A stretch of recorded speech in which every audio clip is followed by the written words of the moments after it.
तुम्ही संत माय बाप कृपावंत, तुम्ही संत माय बाप कृपावंत, कायमी पतित कीर्तिवानो, अवतार तुम्हा धराया कारण, उथराया जन जड जीव, वाढावया सुख भक्ती भाव धर्म, वाढावया सुख भक्ती भाव धर्म, कुळाचार नाम विठोबाचे, अवतार तुम्हा धराया कारण, उथराया जन जड जीव, तुका म्हणे गुणचंदनाचे अंगी, तुका म्हणे गुणचंदनाचे अंगी, तैसे तुम्ही जगी संत जन, अवतार तुम्हा धराया कारण, उथराया जन जड जीव, महायोग पेटे तटे भीमरत्यम, वरम पुंडरीकाय दातु मुनींद्रे, समागत चिष्टंतमानंद स्कंदम परब्रह्मलिंगम भज पांडुरंग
चरण संतांच्या त्यांच्या कृपादाने कथेचा विस्तार, बाबाजी सद्गुरुदास तुका अलंकापुरी रम्य सिंहासनस्थं, पदाभुज तेजस्फुरत दिक्प्रदेशं, विदिंद्रादिदेवे सदा स्तूयमानं, समाधिस्थ मूर्ती भज ज्ञानदेवं, ओम नमो ज्ञानेश्वरा, करुणाकरा दयाळा, तुमचा अनुग्रह लादलो पावन झालो चराचरी.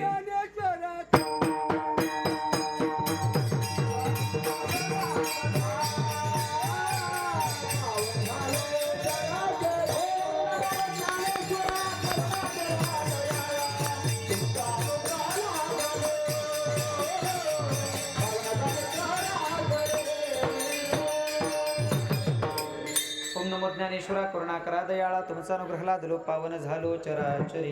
जिथे ज्ञान विज्ञान संजीव होते, जिथे योग विद्येस सामर्थ्य येते, जिथे मानवाला मिळे मोक्ष गाथा, तुझ्या पायरीशी सदा नम्र माथा, गण गण गणात बोते. जयांची केली स्मरण होय सकल विद्यांचे ती करणतेचे बिंदू, श्री गुरूंचे श्री चरणते नमस्कारुणी आता. वचनायिका कमळापती माझी रंकाची विनंती, कर जोडी तू कथे काळी, आपण असावे जवळी, मस्तक हे पायावरी, या वारकरी संतांच्या श्री गुरुचरण सरोज रज, निज म्हणून मुकुर सुधारी, वर्णव रघुवर विमल जसुजोदायको फलिचारी, बुद्धिहीन तनु जानिके, सुमिरो पवन कुमार, बलबुद्धी विद्या देहु मोहि, हरियुगलेश विकार.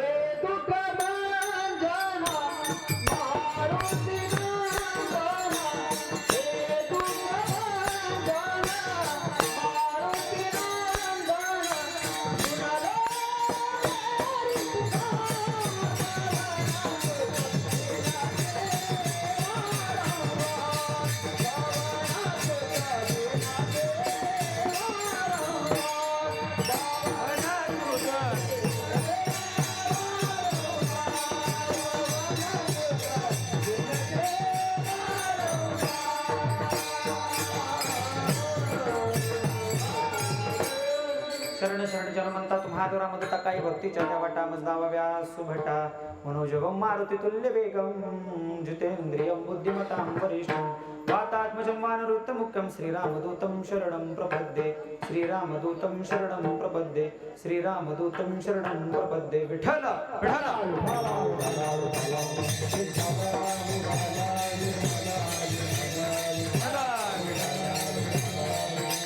तुम्ही संत माय बाप कृपावंत कायमी पतित कीर्तिवान अवतार तुम्हा धराया कर्ण उद्धराया जन जड जीव प्रस्तुत प्राप्त कीर्तन रूपी कीर्तन सेवेसाठी निवडलेला अभंग जगतवंदनी जगद्गुरु तुकोबा यांचा 4 चरणाचा आणि अभंगाच्या माध्यमातून तुम्हाला मला संतांची ओळख करून देणारा संत प्रकरणातला अभंग आजच्या कीर्तन रूपी सेवेसाठी निवडला आहे विठ्ठल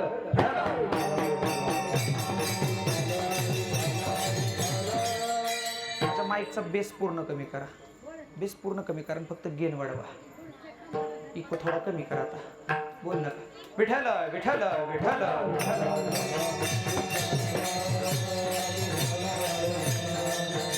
हॅलो हॅलो हॅलो प्रस्तुत अभंग जगद्गुरु तुकोबा यांचा 4 चरणाचा आणि अभंगाच्या माध्यमातून जगद्गुरु तुकोबा संतपर प्रकरणाच्या माध्यमातून संतांची ओळख सांगतात संत अवताराला का आले संतांनी अवतार घेऊन केलं तरी काय या सगळ्या प्रश्नांची उत्तर ज्या अभंगाच्या माध्यमातून तुम्हाला प्राप्त होतात तो जगद्गुरु तुकोबा यांच्या गाथ्यातला 4 चरणाचा आणि तो मला संतांची ओळख सांगणारा अभंग आजच्या कीर्तन रूपी सेवेसाठी निवडला आहे अभंग जगद्गुरु तुकोबा यांचा जे जगद्गुरु तुकोबा यांना वेदशुद्ध भक्तितज्ञ वारकरी तत्वज्ञ वेदांचा अर्थ अभंग समर्थ वारकऱ्यांचा परमार्थ म्हटलं जातं ते देहुनिवासी असणारे जगद्गुरु संत श्रेष्ठ तुकोबा राय ज्यांनी 5वा वेद म्हणजे गाथा निर्माण केला ज्यांच्या नुसत्या नामचिंतनानं देहुगावचे रस्ते सुद्धा विठ्ठल विठ्ठल बोलू लागले एवढं सामर्थ्य ज्यांच्या नामचिंतनानं रस्त्यात निर्माण झालं ते जगद्गुरु तुकोबा आजच्या अभंगाच्या माध्यमातून तो आम्हाला संतांची ओळख करून देत आहेत विठ्ठल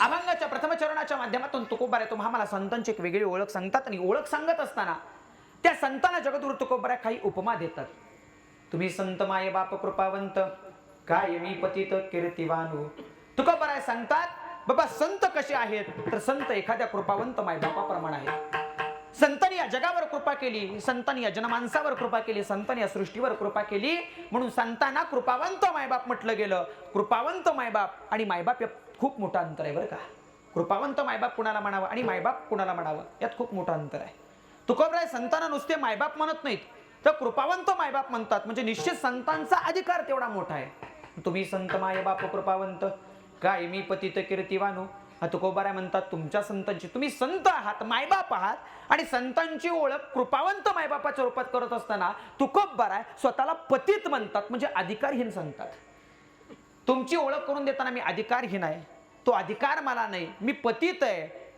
आणि अशी ओळख करून देत असताना जगद्गुरु तुकोबराय संतांचं त्या पुढे जाऊन महत्व सांगतात अवतार तुम्हा धराया कारण उद्धराया जन जड जीव संतांचा अवतार जड जीवांचा उद्धार करण्यासाठी झाला आहे संतांनी जड तारले जीव तारले जन तारले जनाचा जीवाचा जडाचा उद्धार करण्यासाठी माझ्या संतांनी अवतार घेतला अवतार तुम्हा धराया कारण उद्धराया जन जड जीव त्या पुढे जाऊन अजून संतांनी काय केलं वाढावया सुख भक्ती भाव धर्म कुळाचार नाम विठोबाचे अरे सुख वाढवलं भक्ती वाढवली भाव वाढवला धर्म वाढवला आणि कुळाचा आचार त्या भगवान परमात्म्याच्या विठोबाच्या नावानं ज्यांनी या समाजात रुजवला ते माझ्या संत आहेत म्हणून अवतार तुम्हा धराया कारण उद्धराया जन जड जीव आणि मग शेवटच्या चरणात जगद्गुरु तुकोबा या संतांना एक वेगळी ओळख किंवा एक वेगळी उपमा देतात ती उपमा कुणाचे तर ती उपमा आहे एका चंदनाची तुका म्हणे गुणचंदनाचे अंगी तैसे तुम्ही जगी संत जन तुकोबा म्हणतात बाबा ज्या पद्धतीनं एखादं चंदन स्वतः झिजतं आणि स्वतः झिजताना ते जगाला शीतल करण्याचं काम करतं तसे संत या समाजासाठी स्वतः झिजतात स्वतःचं आयुष्य खर्ची घाततात आणि या जगाला शीतल करण्याचं या जगाला पवित्र करण्याचं काम करतात म्हणून माझे संत श्रेष्ठ आहेत विठ्ठल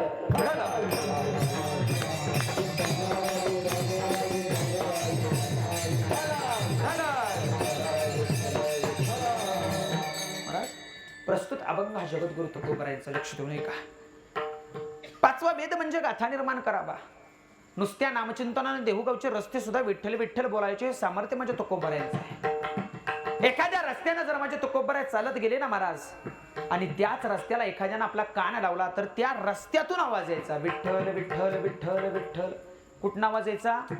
बोलत चला. कुठं आवाज यायचा? रस्त्यात. तुकोबारांच्या नामचिंतनात एवढी ताकद होती की रस्ता विठ्ठल विठ्ठल बोलायचा. पण आज महाराष्ट्राच्या मातीची परिस्थिती एवढी वाईट झाली, आमच्यासारखे किती आले आणि किती आले, किती गेले. किती जणांनी तुम्हाला सांगितलं बाबा देवाचं नाव घ्या, हातानं टाळी वाजवा, तुम्ही घेतलं नाही ना? तुम्ही खरं बोलणार. कीर्तनात बसल्यावर तुम्ही थोडीच खोटं बोलणार आहे. बस नाही घेतलं माणसाने, हातानं टाळी वाजवली नाही, मुखानं देवाचं नामचिंतन घेतलं नाही. संतांच्या नामचिंतनात ताकद आहे, लक्ष देऊ नये का? एवढी मोठी ताकद संतांच्या नामचिंतनात आहे, एवढी मोठी ताकद आहे. रस्ता जिथं विठ्ठल विठ्ठल बोलायचा, भिंत जिथं चालू लागायची, एवढंच काय महाराज, दगड टाळ वाजवू लागायचे. एवढं सामर्थ्य ज्यांच्या नामचिंतनात आहे ते माझे संत आहेत. विठ्ठल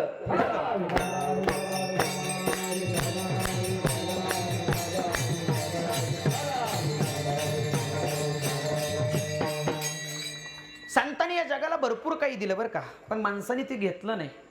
संतांना जगद्गुरु तुकोबा श्रेष्ठता देतात, याचं कारण एक आहे महाराज, संतांनी या जगाला भरपूर काही दिलं, पण माणसाचा उद्धार माणसानं स्वतः केला नाही. संतांनी उद्धार करण्याचा प्रयत्न केला. आमचा उद्धार कशात आहे महाराज? आम्ही संतांनी जण तारले, जीव उतारले, जड तारले. म्हणजे जनाचा उद्धार झाला, जीवाचा उद्धार झाला, जनाचा उद्धार झाला. पण कीर्तनात बसून आम्हाला कळलं नाही, हाताना टाळी वाजवून मुखानं देवाचं नाव घ्यावं. हाताना टाळी वाजवून आणि मुखानं भगवान परमात्म्याचं नामचिंतन करून याच्यात खूप मोठी ताकद आहे महाराज. किती मोठी ताकद आहे? जळतील पापे जन्मांतरीचे, जळतील पापे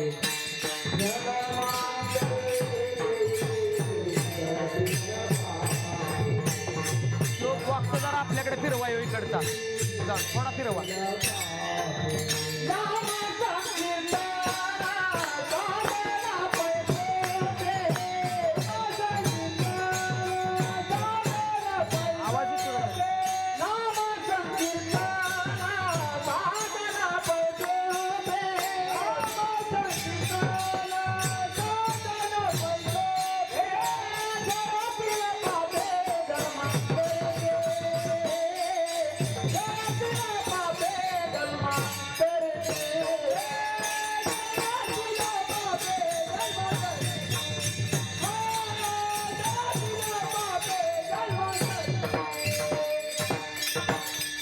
नाम संकीर्तन साधना पै सोपे, जळतील पापे जन्मांतरीची. देवाचं नाव घेतल्यावर जन्माजन्माची पाप जळून जातात. एवढं सामर्थ्य देवाच्या नावात आहे. त्या पुढे जाऊन तुकोबारा सांगतात, मुखी नाम हाती मोक्ष, ऐसी साक्ष बहुतांची. ज्याला मुखात देवाचं नाव घेतलं, हातात मोक्षाची प्राप्ती झाली. म्हणून देवाचं नामचिंतन करत चला. आणि एक नियम आहे बरं का, लक्ष देऊ नका. आपल्या कीर्तनात मंडपात बसून जन कीर्तन चालू असताना विठ्ठलाचं नाव घेतलं नाही आणि हाताने टाळी वाजवली नाही, जेवढे कीर्तनात बसले त्यांनी लक्ष देऊ नये का? आपल्या कीर्तनात बसून जन मुखानं देवाचं नाव घेतलं नाही आणि हातानं टाळी वाजवली नाही, पुढच्या सप्त्यात तो एक हात वाकडा आणि तोंड वाकडं करूनच कीर्तनात बसतोय. विठ्ठल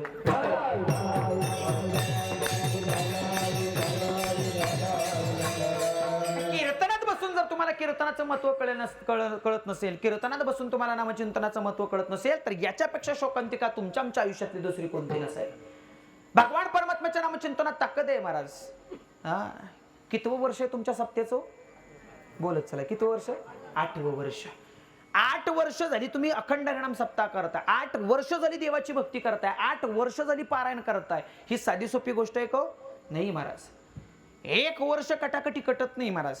पण तुम्ही 8 वर्ष झाले आज अखंड हरिनाम सप्ताह, खरं आनंदाची गोष्ट आहे. तुम्हाला द्यावेत तेवढे धन्यवाद थोडे आहेत महाराज.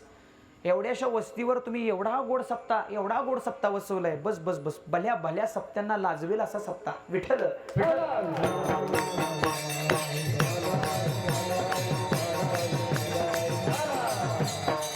आणि याच्यासाठी सहकार्य कुणाचं एकल्याचं नाही, तुम्हा सर्वांच्या माध्यमातून. नो हे खेळ एकल्याचा म्हणून मेळ मेळविला, सगळ्यांच्या माध्यमातून हा सोहळा पार पडतोय. मला सांगा, आम्ही सगळे आलो पण तुम्हीच कीर्तनाला आला नाही तर कीर्तनाचा उपयोग आहे का? नाही महाराज. जोपर्यंत तुम्ही येत नाही तोपर्यंत कीर्तनाला अर्थ नाही. जोपर्यंत हे टाळकर येत नाही तोपर्यंत कीर्तनाला अर्थ नाही. जोपर्यंत कीर्तनकार येत नाही तोपर्यंत कीर्तनाला अर्थ नाही. त्याच पद्धतीनं जोपर्यंत श्रोते कीर्तनाला नाहीत, तुमची साथ कीर्तनाला नाही, तोपर्यंत कीर्तन होऊ शकत नाही महाराज. आणि एवढं गोड तुम्ही नियोजन करताय, खऱ्या अर्थानं तुम्हाला द्यावेत तेवढे धन्यवाद. थोडे एक सांगू, लक्ष देऊ नये का, खऱ्या अर्थानं देव जर कुणाला कळला असेल तर तो तुम्हाला कळला, म्हणून एवढा गोड सप्ताह तुम्ही करताय. विठ्ठल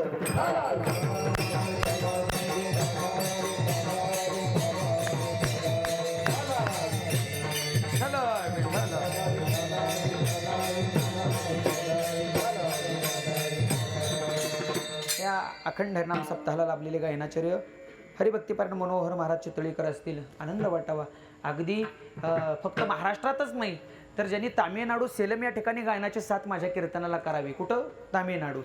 आणि त्यावेळेला आमचे महाराज त्या ठिकाणी उपस्थित होते. असं गोड व्यक्तिमत्व, त्यांचं दर्शन तद पद्धतीने या ठिकाणी उपस्थित असलेले ज्येष्ठ वारकरी आणि कीर्तनकार, गोड अशा रसाळवाणीतून श्रोत्यांना मंत्रमुग्ध करणारे हरिभक्तीपरायण मारुती महाराज चोरट, अगदी गुरुस्थानी असणारे महाराज आमच्या या कीर्तनासाठी सेवेसाठी उपस्थित राहिले. महाराजांना धन्यवाद देतो. तद पद्धतीनं हरिभक्तीपरायण राजू महाराज कदम आदरकीकर, हरिभक्तीपरायण नंदकुमार महाराज गोजेगावकर, आनंद वाटावा. ही सगळी मंडळी, हरिभक्तीपरायण सुप्रिया महाराज चव्हाण, मृदुंगमणी, काय नाव महाराज आपलं? मुंडे महाराज. आता इथं दिले 4, त्याच्यातलं एक मुंडे महाराज. आनंद वाटा. हरिभक्तीपरायण मुंडे महाराज या ठिकाणी उपस्थित आहेत. त्यांचं दर्शन तद पद्धतीनं गायनाची साथ करणारे आमचे गुरुदत्त महाराज. आणि सगळ्यात महत्त्वाची व्यक्ती जी माझ्या कायम पाठीशी उभी असते, असं गोड व्यक्तिमत्व आमचे हरिभक्तीपरायण रावसाहेब महाराज चव्हाण या ठिकाणी उपस्थित आहेत. गोड कंठाचे, गोड गळ्याचे रावसाहेब महाराज या ठिकाणी उपस्थित आहेत. त्यांचं दर्शन आमचे बाळनाना आहेत. इकडं असणारे विनेकरी दादा आहेत. आणि इथं असणारी तुमच्याच या ठिकाणची लहान लहान मुलं आहेत ना, मग एकदा त्यांच्यासाठी जोरात टाळ्या वाजवा. ही आपले आहेत म्हणून वाजवायची बरं का, लक्ष दे नाही का, कारण जोपर्यंत तुम्ही वाजवत नाही तोपर्यंत पुढच्या कीर्तनाला ती उभं राहणार. ही तयार झाली पाहिजे पिढी महाराज. ही तरुण पिढी जोपर्यंत परमार्थात येत नाही तोपर्यंत परमार्थ घडणार नाही. ही तरुण पिढी जोपर्यंत वारकरी संप्रदायात येत नाही तोपर्यंत वारकरी संप्रदायाची पताका पुढे चालवणारं कुणी तयार होणार नाही. आणि ही पिढी ज्या वेळेला तयार होईल, खऱ्या अर्थानं ज्ञानोबा आणि तुकोबा आम्हाला कळले म्हणून समजा. विठ्ठल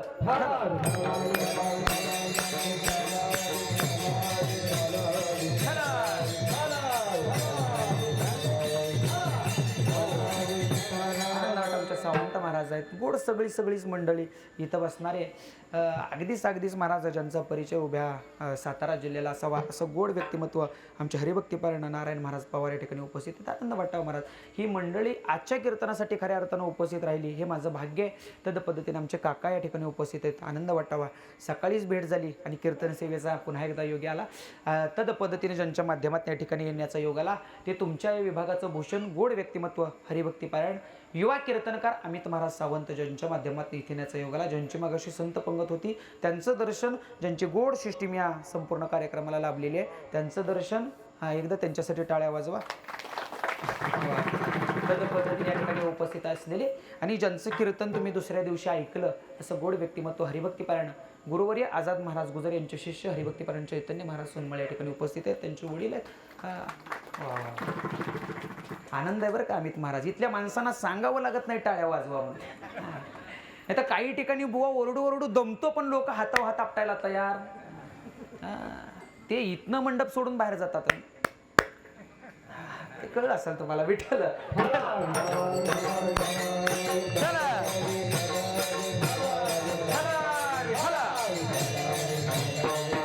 गोड तुम्ही सगळेजण बसला. तुम्हा सर्वांना धन्यवाद देतो. कीर्तन रूपी सेवेला सुरुवात करतो. लक्ष देऊ नये का. अभंग जगद्गुरु तुकोबारायांचा चार चरणाचे अभंगाच्या माध्यमातून संत श्रेष्ठ जगद्गुरु तुकोबाराय भगवान परमात्म्यानं निर्माण केलेल्या संतांची ओळख सांगतात.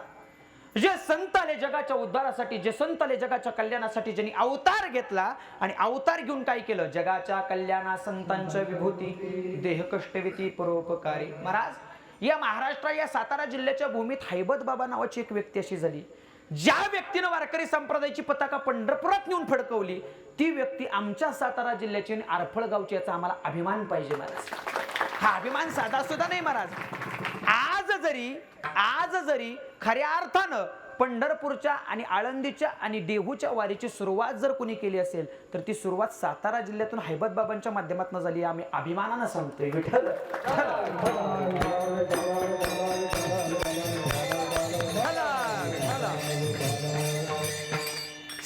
कसे होते महाराज, ज्यांनी जगाच्या कल्याणासाठी अवतार घेतला.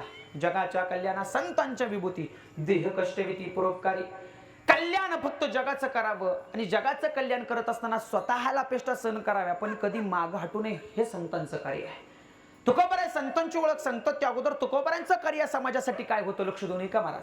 या महाराष्ट्राच्या मातीला किंवा तुम्हा मला जगद्गुरु तुकोबाराय कोण हे सांगण्याची गरज वाटते का हो?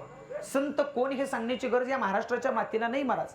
महाराष्ट्राच्या मातीनं ज्या संतांना स्वतःच्या माथ्यावर घ्यावं आणि त्यांच्या स्वतःच्या माथ्यावर घेतल्यानंतर महाराज त्यांचे विचार आपल्या माथ्यात रुजवावे, ते आमचे संत आहेत.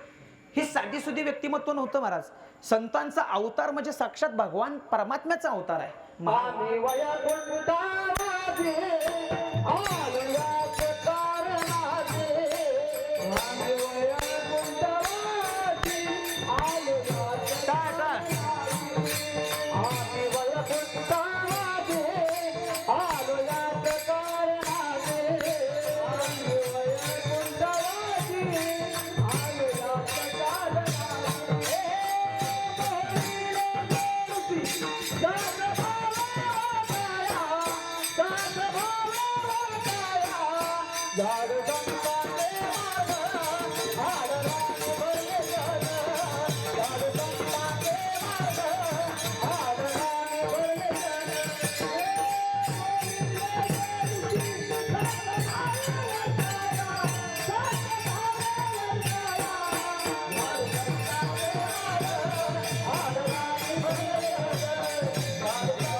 आम्ही वैकुंठवासी आलो याज कारणासी, बोलिले जे ऋषी साच व्हावे व्रत आहे. संतांची ओळख आम्ही काय सांगू जाणे महाराज. दक्ष देऊ नये का. आज कीर्तनाला उपस्थित म्हणून मागाशी म्हटलं दिग्गज कलाकार आज कीर्तनाला उपस्थित आहेत महाराज.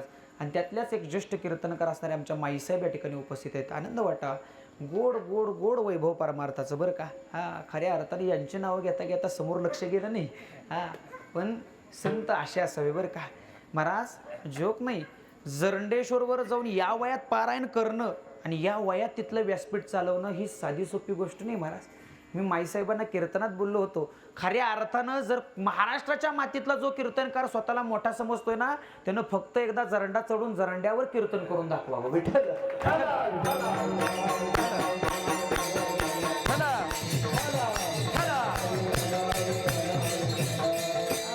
तिथं यांनी जाऊन व्यासपीठ चालवावं, यांनी जाऊन कीर्तन करावीत. याच्यापेक्षा परमार्थातली ताकद काय आहे महाराज. हीच ती संतांची ताकद. आले अवतार घेतला या जगाच्या कल्याणासाठी आणि अवतार घेऊन केलं काय, फक्त जगाचं कल्याण. दुसरा उद्देश संतांच्या समोर नव्हता महाराज. तुमच्या आमच्यासारखा संसार त्यांच्या समोर नव्हता.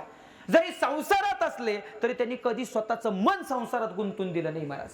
पण आमचं मन सदा ना कदा संसारात गुंतलेलं असतं. काय सांगावं, कीर्तनात बसलो तरी आमचं कीर्तनात लक्ष आहे का हो? नाही महाराज. यातल्या बऱ्यापैकी 75% जणांचं लक्ष घरी मालिकेत गुंतलंय. आत्ता कुठली टीव्हीला मालिका लागली असेल काय सांगावं महाराज. कीर्तनात किती जरी असलो 2 तासाचं कीर्तन असतं महाराज, पण 2 तासाच्या कीर्तनात आमचं लक्ष कीर्तनात नसतं. संसार हा 365 दिवसाचा आहे आणि 365च्या फक्त 365 मधले आम्ही 7 दिवस सप्त्यासाठी बाजूला काढू शकत नाही. ही खूप मोठी शोकांतिका आहे महाराज.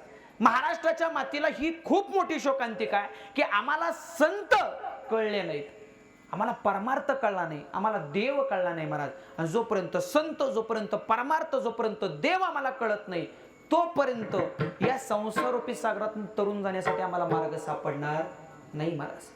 जोपर्यंत या गोष्टी आम्हाला कळत नाही तोपर्यंत आम्हाला भगवान परमात्म्यापर्यंत पोहोचण्याचा मार्ग सापडणार नाही. जो मार्ग आम्हाला संतांनी दाखवला आणि ज्या मार्गावर गेल्यावर साक्षात देव आम्हाला भेटतो. तुकोबारांना भेटायला देव आला का नाही हो? तुकोबारांच्या घरच्या कन्या सुद्धा माझ्या देवानं पचवल्या हो.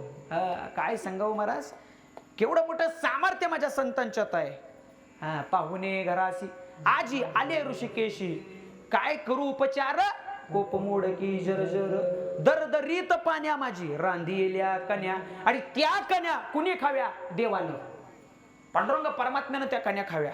एवढं सामर्थ्य संतांच्या हातात आहे महाराज. त्या पुढे जाऊन आहे का महाराज, संतांच्या साठी देवानं पंक्तीतल्या पत्रावळ्या सुद्धा उचलल्या. संतांच्या घरी पाणी भरलं, त्या पुढे जाऊन आहे का महाराज, अरे संतांच्या पत्नीचं बाळंत पण सुद्धा माझ्या देवानं करावं. विठ्ठल विठ्ठल.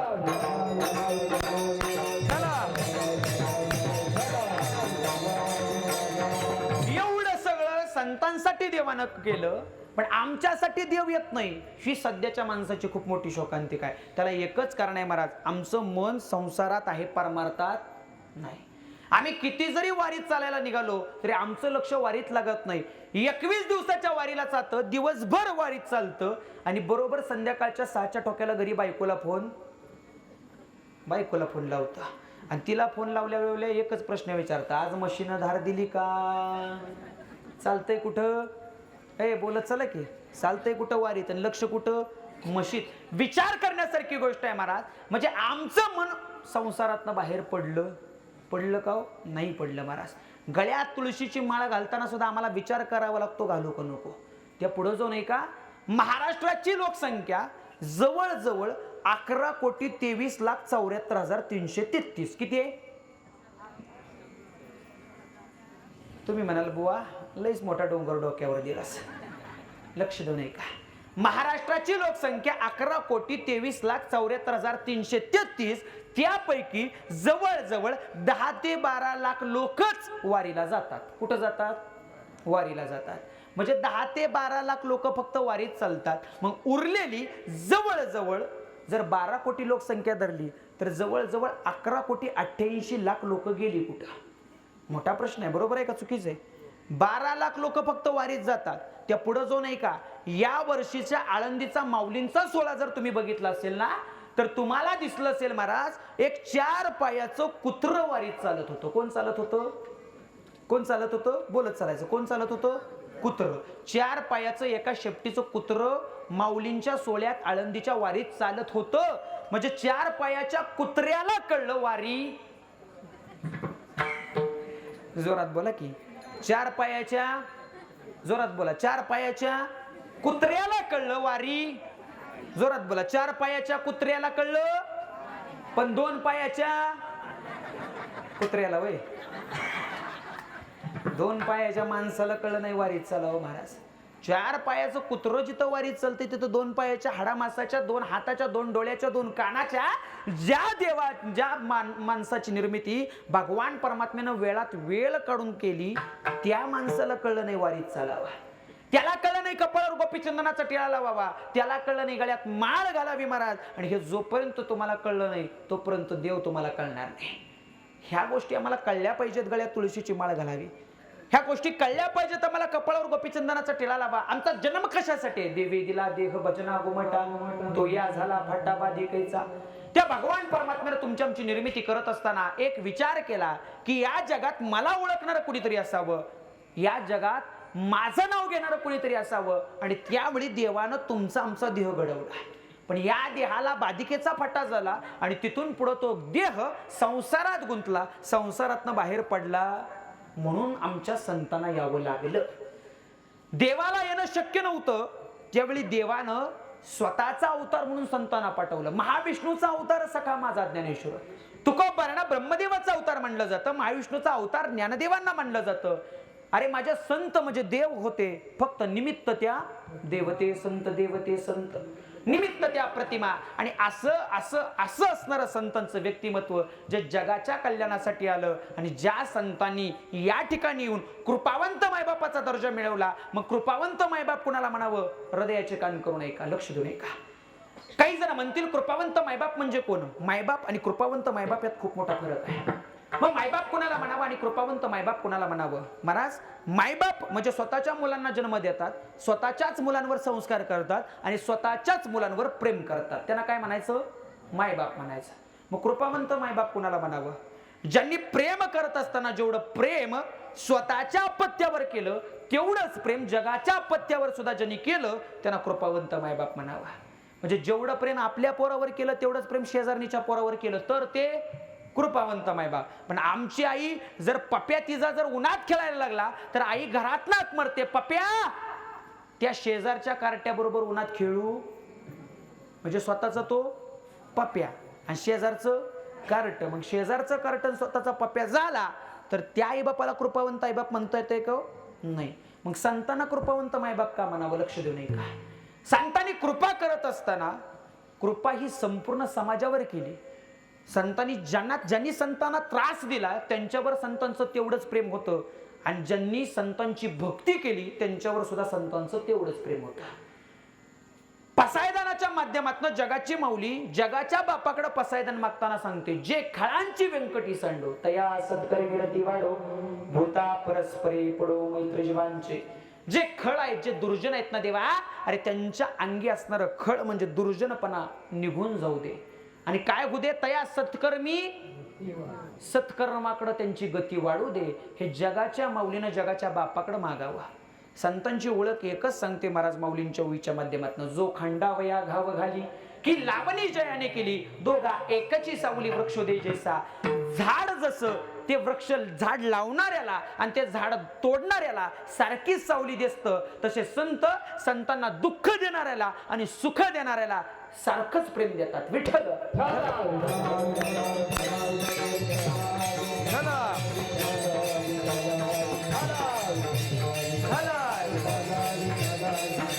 लक्ष देऊ नये का? संत कुणाला म्हणावं? तुकोबाऱ्यांचा दृष्टांत. मंबाजी भट्टानं जगद्गुरु तुकोबारांना काट्याच्या फांजरीनं मारलं. एवढं मारलं तुकोबारांची पाठ रक्तबंबाळ झाली. पाठीतनं रक्त व्हायला लागलं. महाराज रक्तबंबाळ झालेली पाठ घेऊन मंबाजी भट्ट तुकोबारा घराला आले आणि घराला आल्यानंतर जगद्गुरु तुकोबारांनी आपला सदरा बदलला. दुसरा सदरा जगद्गुरु तुकोबारांनी आपल्या अंगावर घालावा आणि सायंकाळची वेळ व्हावी, माझे तुकोबारा कीर्तनाला उभे राहावे. तुकोबारा कीर्तनाला उभे राहिलेत, गळ्यात विना हातात चिपळे आहेत आणि माझ्या जगद्गुरु तुकोबारांनी पुढ्यात पाहिलं आणि पुढ्यात पाहिल्यानंतर तुकोबारांना कळलं, जे मंबाजी भट्ट दररोज माझ्या कीर्तनाला पुढ्यात येऊन बसतात ते मंबाजी भट्टाच कीर्तनाला आले. मोठा प्रश्न पडला तुकोबारांना, हो का आले नसतील? दररोज येणारे मंबाजी भट्ट माझ्या कीर्तनाला का आले नसतील? अरे सकाळी मंबाजी भट्टानं मला काट्याच्या फांजरीनं मारलं हे सुद्धा माझे जगद्गुरु तुकोबारा विसरून गेले. विचार केला आणि विचारांती उत्तर सापडलं.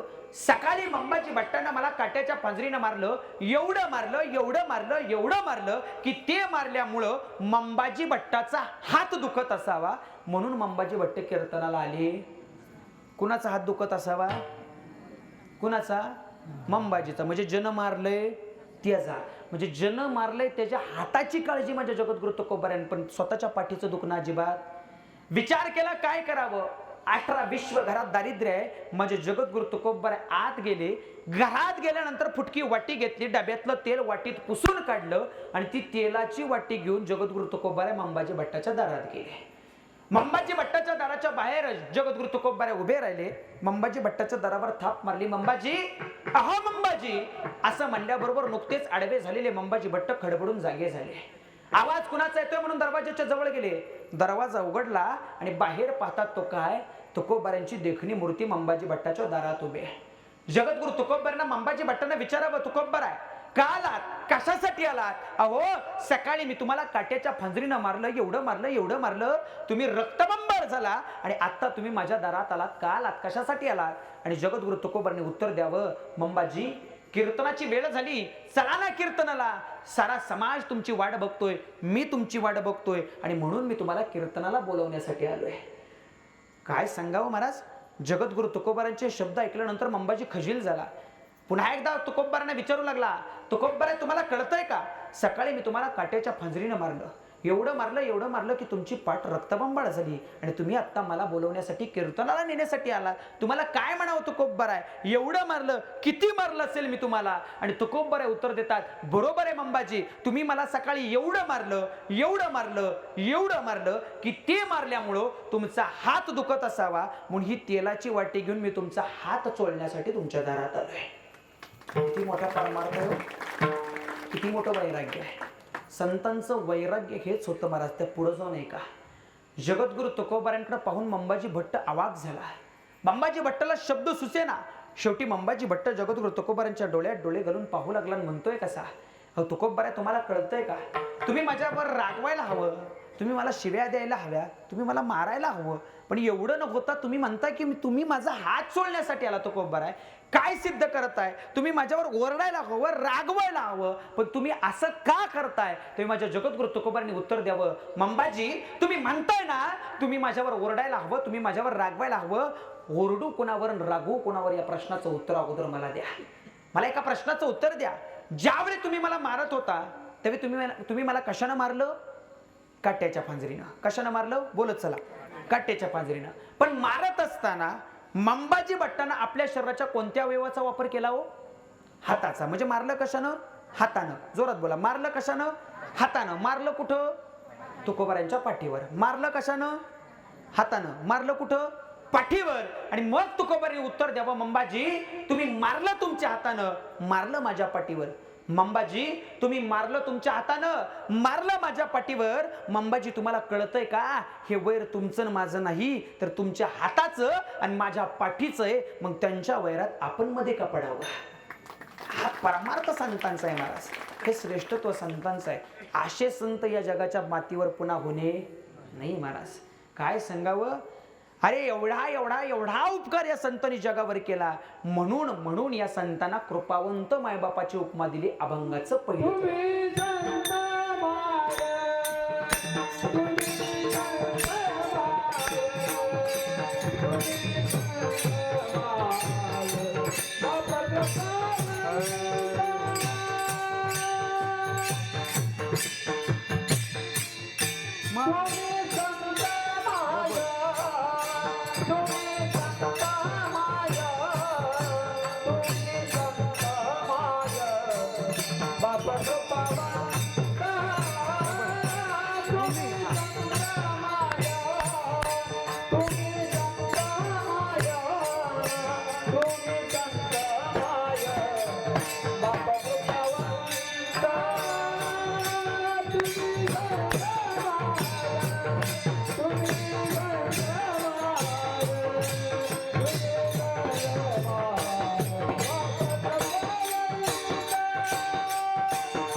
तुम्ही संत माय बाप कृपावंत, कायमी पतित कीर्तिवाणू. तुकोबाराय सांगतात बाबा, संत कृपावंत मायबापाप्रमाणे आहेत. कृपावंत मायबापाची ओळख तुम्हाला आम्हाला लागली असेल महाराज.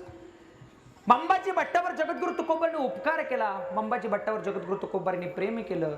त्याच पद्धतीचं प्रेम सामान्य माणसावर माझ्या जगद्गुरु तुकोबांनी करावा. विठुरायाच्या भक्तांवर करावं. जेवढं प्रेम दृष्टावर असावं तेवढंच प्रेम चांगल्यावर असावं. म्हणून संत कृपावंत मायबाप आहेत. तुम्ही संत मायबाप कृपावंत, कायमी पतित कीर्तिवानू. अवतार तुम्हा धराया करण, उद्धराया जन जड जीव. संतांनी अवतार घेतला आणि अवतार घेऊन काय केलं? उद्धराया जन जड आणि जीव. जडाचा उद्धार केला, जीवाचा उद्धार केला, जनाचा उद्धार केला. उद्धराया जन जड जीव. मग जनाचा उद्धार कुठं केला हो? लक्ष देऊ नये का? कीर्तनाला तुम्ही आला, कीर्तनात बसला. काहींच्या गळ्यात माळ आहे, काहींच्या कपाळावर बुक्का आहे. त्याच्या पुढे जो नाही का, काही जण टाळ वाजवतायत, काही जण गातायत, एक जण कीर्तन करतोय, एक जण वाजवतोय. म्हणजे हा कुणाचा उद्धार झाला? उद्धराया जन. हा जनाचा उद्धार झाला का नाही हो? तुम्ही कीर्तनात बसलाय म्हणजे तुमचा उद्धार आहे. कारण कीर्तनात बसल्यावर तुमच्या महापापांची होळी होणार आहे. म्हणजे 100% हा तुमचा उद्धार आहे. मग उद्धराया जन जड जीव, मग जनाचा उद्धार झाला. जडाचा उद्धार कुठं केला? लक्ष देऊ नये का. जड म्हणजे काय? जी व्यक्ती किंवा जी वस्तू स्वतः हलत नाही, स्वतः बोलत नाही, स्वतः चालत नाही, खात नाही किंवा पित नाही. एखादा दगड, दगड काय? जड आहे. जो स्वतः हलतो का हो? नाही महाराज. एखाद्यानं हलवल्याशिवाय दगड हलत? तुम्ही असं ऐकलंय का एक दिवस आदल्या दिवशी वरच्या आळीला असणारा दगड दुसऱ्या दिवशी खालच्या आळीला येऊन बसलाय? नाही ना महाराज. म्हणजे दगड स्वतः हलत, दगड स्वतः बोलत नाही, दगड स्वतः चालत नाही. पण त्या दगडाचा उद्धार सुद्धा माझ्या संतांनी केला. कुठे केला? लक्ष देऊ नये का. लक्ष देऊ नये का. मग संतांनी जडाचा उद्धार काय केला? आळंदीतली 4 भावंड, निवृत्ती, ज्ञानदेव, सोपान, मुक्ताबाई, 4 भावंड भल्या सकाळी एका भिंतीवर बसली होती. 4 भावंड एका भिंतीवर बसलेत आणि त्या 4 भावंडांना पाहून एक जण धावत पळत त्यांच्या जवळ आला. जोर जोरात हाका मारू लागला, माऊली माऊली, तुम्हाला भेटायला चांगदेव आलेत. चांगदेव कसे आलेत? वाघावरून आलेत. हातात काय? सापाचा सोड आहे. हातात साप आहे, वाघावर झालेला, 1400 वर्ष तपश्चर्या केलेला जगलेला चांगदेव तुम्हाला भेटायला आलाय. आणि असं ऐकल्यानंतर माग असलेली 5 वर्षाची मुक्ताताई ज्ञानदादाला म्हणते, दादा जसा चांगदेव आपल्याला भेटायला आलाय ना दादा, तसंच आपल्याला सुद्धा चांगदेवाला सामोरे गेलं पाहिजे. आपल्याला सुद्धा तसं त्याला भेटायला गेलं पाहिजे. तो वाघावर नालाय दादा, आपल्याला सुद्धा त्याला तसंच भेटायला गेलं पाहिजे. क्षणाचाही विचार न करता ज्या भिंतीवर माऊली बसले होते, ज्या भिंतीवर ही 4 भावंड होती, माऊलीने त्याच भिंतीवर हात ठेवावा आणि भिंतीला विनंती करावी, ए भिंती, अगं चल चांगदेवाच्या भेटीला. एवढेच मुखातनं शब्द बाहेर पडावे, त्या भिंतीवर हात ठेवावा आणि ती न हलणारी न बोलणारी पडक्या घराची भिंत माझ्या माऊलीने चालायला लावावी. हे सामर्थ्य संतांचं आहे, साधं सुद्धा सामर्थ्य नाही मला. चालविल्या जर भिंती हरली चांगयाची भ्रांती, मोक्ष मार्गीचा संगाती ज्ञानोबा माझा. भिंत चालवली महाराज, त्या पुढे जाऊन एका उद्धार कुणाचा केलाय? मला एका प्रश्नाचं उत्तर देव. भिंतीसाठी खांब असतो का खांबासाठी भिंत असते? मंदिरासाठी खांब असतो का खांबासाठी मंदिर असतं? त्या पुढे जाऊन बोला, कुणासाठी कोण असतं? मंदिरासाठी खांब असतो का खांबासाठी मंदिर असतं? मंदिरासाठी खांब असतो. आपण पाया टाकतो, त्याच्यावर खांब उभे करतो, त्याच्यावर स्लॅब येतो, त्याच्यावर शिखर येतं, त्याच्यावर कळस बसतो, मग देव मंदिरात जाऊन बसतो. बरोबर आहे का चुकीचं आहे? बरोबर आहे. म्हणजे कोणासाठी कोण असतं? कोणासाठी कोण असतं? मंदिरासाठी खांब असतो. खांबासाठी मंदिर असतं का? अजिबात नाही. लक्ष देणे का. मंदिरासाठी खांब असतो, खांबासाठी मंदिर नसतं. पण या महाराष्ट्राच्या मातीत एक मंदिर असं आहे जे एका खांबासाठी बांधलंय, ज्या खांबाला वयाच्या 16व्या वर्षी माझ्या माऊलीने टेकून बसून ज्ञानेश्वरी सांगितली. तो खांब आणि त्या खांबासाठी आज मंदिर आहे. त्या पुढे जाऊन एका पंढरपुरातला एक खांब असा आहे. काय नाव आहे त्या खांबाचं? हा, गरुड खांब. ज्या खांबाच्या पाया पडतात माणसं, ज्या खांबाला लोटांगण घालतात, ज्या खांबाला आलिंगन देतात आणि त्या खांबाला आलिंगन दिलं की साक्षात पांडुरंगाला आलिंगन दिल्याचा भास होतो. विठ्ठल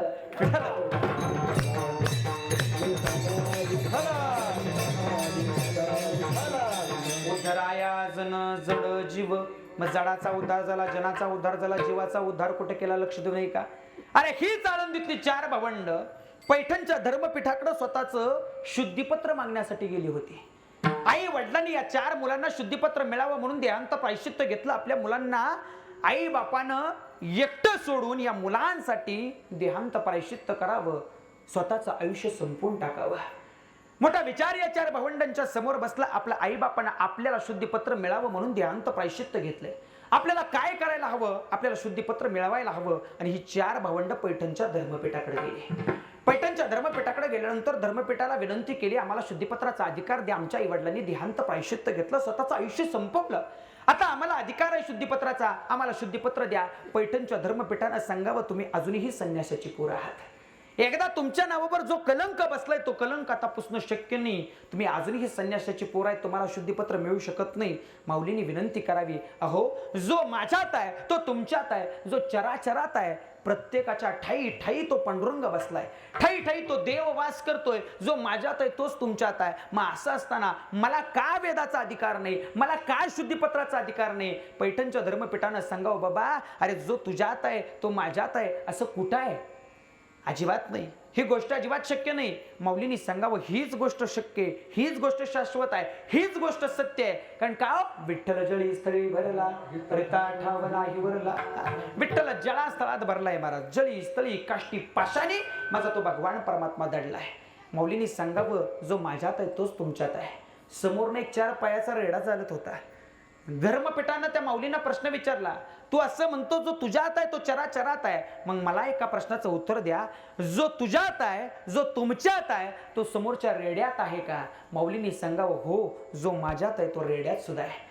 4 पायाच्या रेड्याला मध्यभागी बोलवलं आणि त्या रेड्याला माझ्या धर्मपीठानं त्या समोरच्या सांगावं, माझ्या माऊलींना सांगावं, बाबा जो तुझ्यात आहे तो त्या रेड्यात असेल तर जे तू बोलतोयस ते रेडा बोलू शकतो का? असं विचारल्यानंतर माऊलींनी सांगावं हो, जे मी बोलतोय ते रेडा बोलू शकतो. माऊली जवळ गेल्या रेड्याच्या, आपला उजवा हात रेड्याच्या माथ्यावर ठेवला आणि माऊलींच्या मुखातनं वेदांच्या रोचा बाहेर पडल्या आणि ज्या वेदांच्या रोचा माऊली म्हणत होत्या त्याच वेदांच्या रोचा तो समोरचा 4 पायाचा बुद्धिहीन असणारा रेडा सुद्धा बोलायला. रेड्या मुखी वेद बोलविला, गर्व द्विजांचा हारविला, शांती रूपे प्रगटला ज्ञानोबा माझा. हे संत आहेत महाराज. उद्धराया जन जड जीव. मग रेड्याचा उद्धार झाला पण आमच्यासारख्या माणसाचा उद्धार झाला. रेडा संसारात गुतला नाही पण माणसं संसारात गुतली म्हणून झाला नाही. विठ्ठल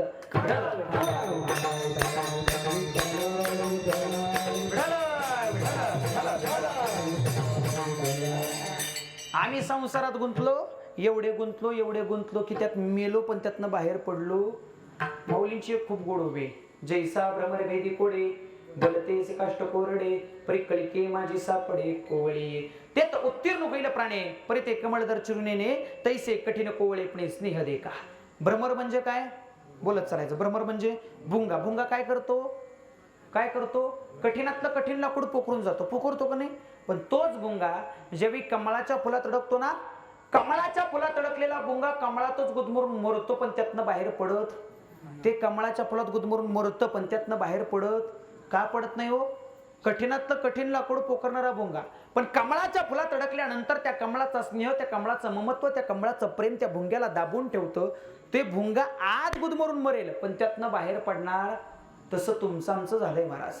माणसं संसारात गुदमरून मेली पण त्यातनं बाहेर पडली का हो? नाही पडली. मग म्हणून मग अशी सांगितलं 2 तासाचं कीर्तन असलं पण कीर्तन संपल्यावर तुम्ही कुठं जाता? कुठं? आळंदीला. घरी जाता ना महाराज. कीर्तनात किती जरी आम्ही बसलेलो असलो तरी आमचं चित्त कुठं आहे? घरात आहे. घरात. आमचं चित्त कीर्तनात आहे का? अजिबात नाही. म्हणजे आम्ही संसारात गुदमरलोय, संसारात अडकलोय. बरं आता समोर बसलेली मंडळी मला उत्तर द्यायची. समोर बसलेली मला एका प्रश्नाचं उत्तर द्या. ज्या संसारात तुम्ही गुंतलाय, ज्या संसारात अडकलाय तो संसार कसा आहे? सुखाचा आहे का दुःखाचा आहे हो? कसा आहे? जोरात बोला. कसा आहे संसार? इकडं ए महिला मंडळ, कसा आहे संसार? तुमचं जास्त सुखाचा दिसतोय. कसा आहे संसार? जोरात बोला, जोरात. दुःखाचा. कसा आहे संसार? माग नुसत्या माना तरी डोलवा. सुखाचा आहे का दुःखाचा आहे? दुःखाचा. बऱ्यापैकी सगळ्यांनी उत्तर दिलं महाराज. संसार कसा आहे? दुःखाचा आहे. मग मला एका प्रश्नाचं उत्तर द्या. जेवढ्याने उत्तर दिलं संसार दुःखाचा आहे त्यातले किती जण तो सोडायला तयार आहेत? एकट्या बाबाने हात वर केला. विचार. आज ना उद्या मारायचे. विठ्ठल विठ्ठल.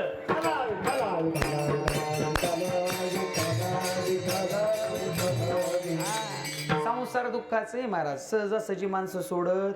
तुम्ही म्हणाल बुवा संसार दुःखाचा आहे, तुला कळलं कसं? लक्ष देऊ नये का? परवा माझं कीर्तन जेजुरीच्या जवळ होतं. माहिती ना जेजुरी माहिती आहे का? जेजुरीचा गड.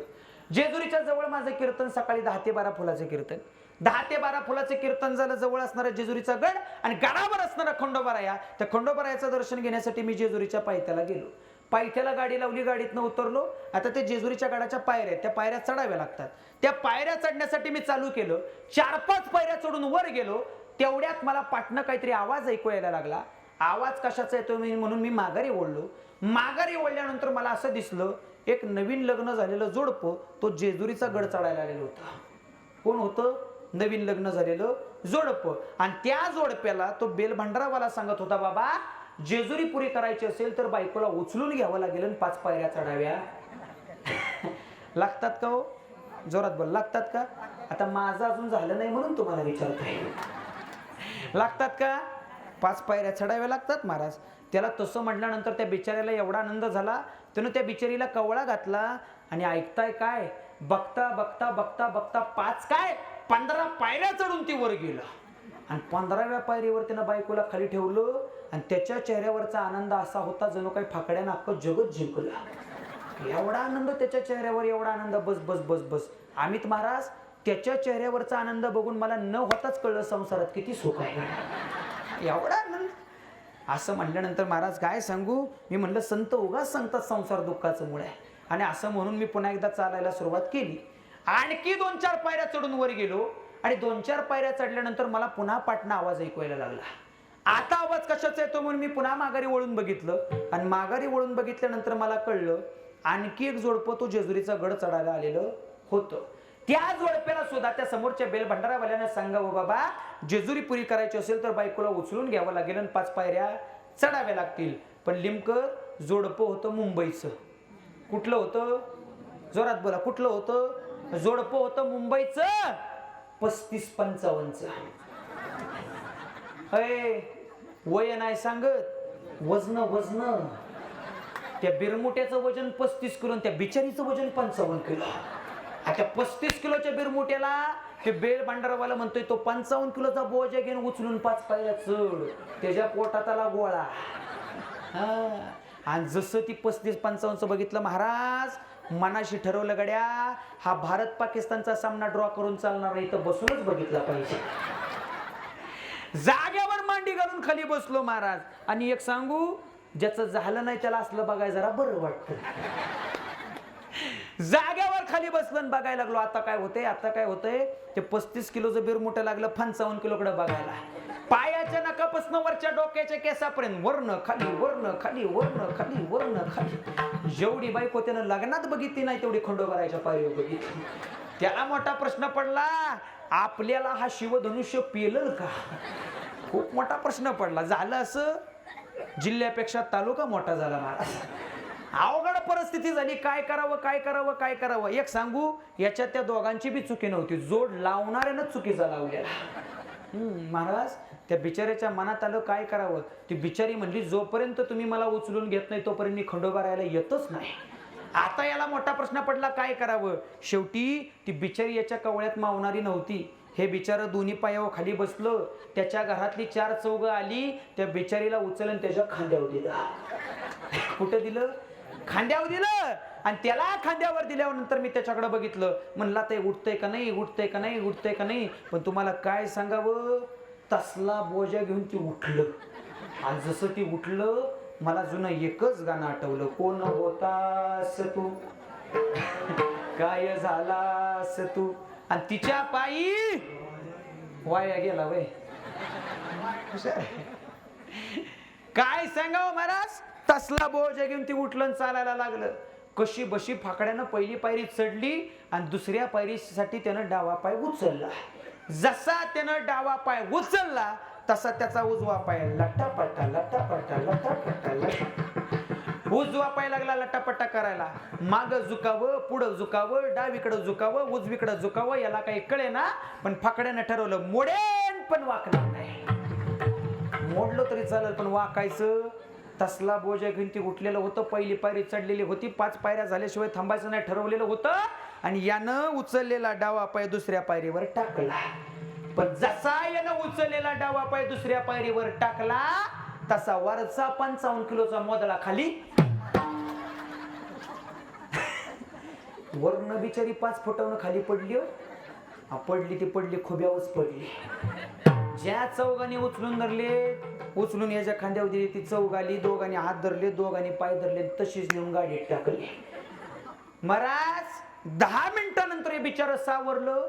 आणि सावरल्यावर उठलं. मी याच्याकडे बघितलं. याच्या नाकात माती, तोंडात माती, डोळ्यात माती. 10 दिवसात त्याच्या संसाराची सगळी मातीच माती. आणि ती माझ्याकडे बघायला लागलं आणि खाली काहीतरी शोधायला लागलं. मी म्हणलं काय शोधतंय. त्याच्या जवळ गेलो. म्हणलं दादा पैसे पडलं, सोन्याची चेन पडली, सोन्याची अंगठी पडली, पाकिट पडलं. काय पडलं दादा? काय शोधताय तुम्ही? सांगा ना मला दादा, मी शोधून देतो तुम्हाला. ते तिरकं बघून माझ्याकडे म्हणतोय महाराज तसलं काहीच पडलं नाही. मग म्हणलं शोधताय काय? मी शोधू लागतो. ते म्हणतोय महाराज तुम्हाला गावणार नाही. अहो म्हणलं असं काय शोधताय? पोटाला हात लावत लावत त्यानं सांगावं महाराज मगाशी पडलो तेव्हा हातडं कुठे गेले बघतोय. परिस्थिती अशी झाली, 10व्या दिवशी खंडोबाला गेली, 11व्या दिवशी 10व्या दिवशी खंडोबाला जाऊन 10व्या दिवशी बायको खंडोबारायच्या पायरीवर पडली आणि 11व्या दिवशी बिचाऱ्याचा घटस्फोट झाला. विठ्ठल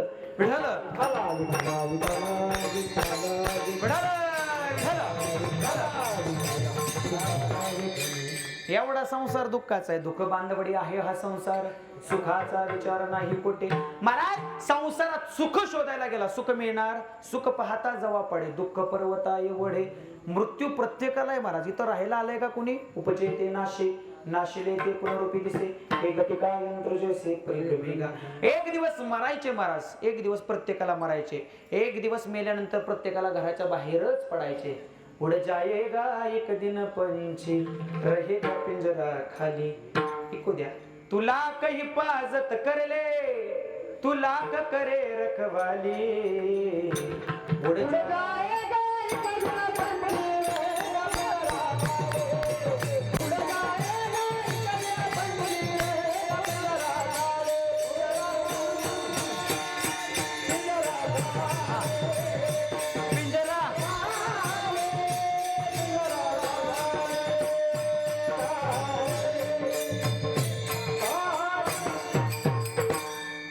उड़ जाएगा एक दिन पंछी, रहेगा पिंजरा खाली. हो जिंदगी का किराए का घर है, एक ना एक दिन बदलना पड़ेगा. मौत जब तुझको आवाज देगी, घर से बाहर निकलना पड़ेगा. घर से बाहर निकलना, क्या भरोसा है इस जिंदगी का, साथ देती नहीं किसी का. क्या भरोसा है इस जिंदगी का. महाराज हे गाठ्यातलं नाही, हे माणसांच्या माथ्यातलं आहे. पण माथ्यातलं असलं तरी समर्पक आहे म्हणून सांगितलं. याला जर गाठ्यातलं प्रमाण पाहिजे असेल, नाशिवंत देह जाणार सकळ, आयुष्य खातो काळ सावधान. काळ तुमचं आयुष्य खातोय महाराज. तुम्ही पुढे पळताय, काळ तुमच्या पाठी लागलाय. अरे एक दिवस तो काळ तुम्हाला खाणार आहे. याच्यासाठी आधीच सावध व्हा महाराज. द्वेष सोडा, अहंकार सोडा, लोभ सोडा, प्रेम बाळगा. जोपर्यंत प्रेम माणसांच्यातलं वाढत नाही तोपर्यंत संत कळणार नाहीत. जोपर्यंत प्रेम वाढत नाही तोपर्यंत देव कळणार नाही. म्हणून या संतांनी अवतार घेतला आणि तो अवतार कसा होता? अभंगाचं दुसरं चरण.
उद्धराया जन जड जीव, जडाचा उद्धार आहे, जीवाचा उद्धार आहे, जनाचा उद्धार आहे आणि याच्यासाठी माझ्या संतांचा अवतार आहे. अजून संतांनी काय केलं? वाढावया सुख भक्ती भाव धर्म कुळाचार नाम विठोबाचे. संतांनी सुख वाढवलं, संतांनी भक्ती वाढवली, संतांनी भाव वाढवला, संतांनी धर्म वाढावा.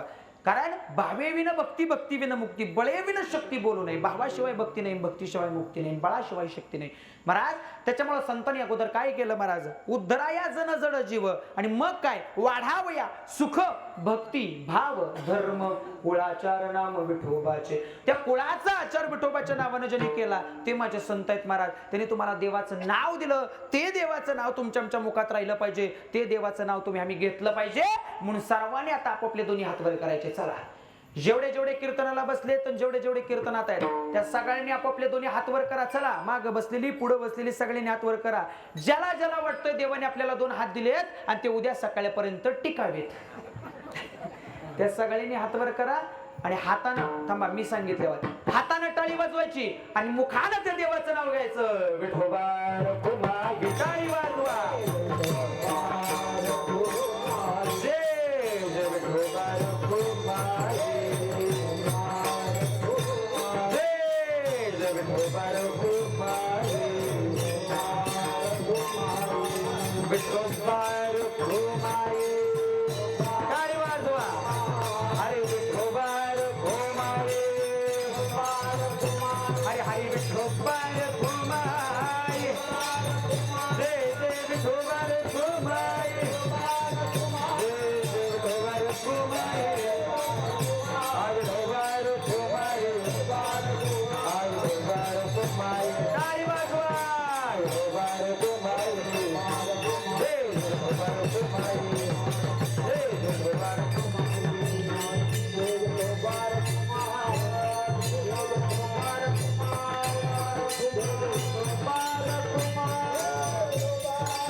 घेतलं का देवाचं नाव?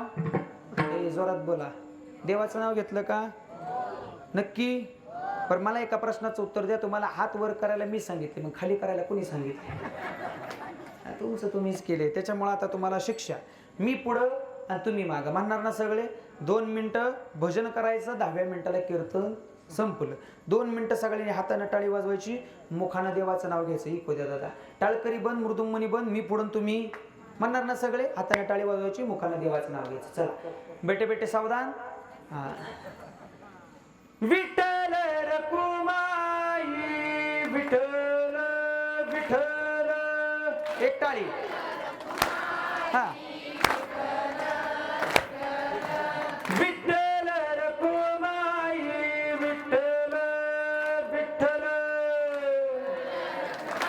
वा वा. बोलावा विठ्ठल, पहावा विठ्ठल, करावा विठ्ठल विठ्ठल विठ्ठल.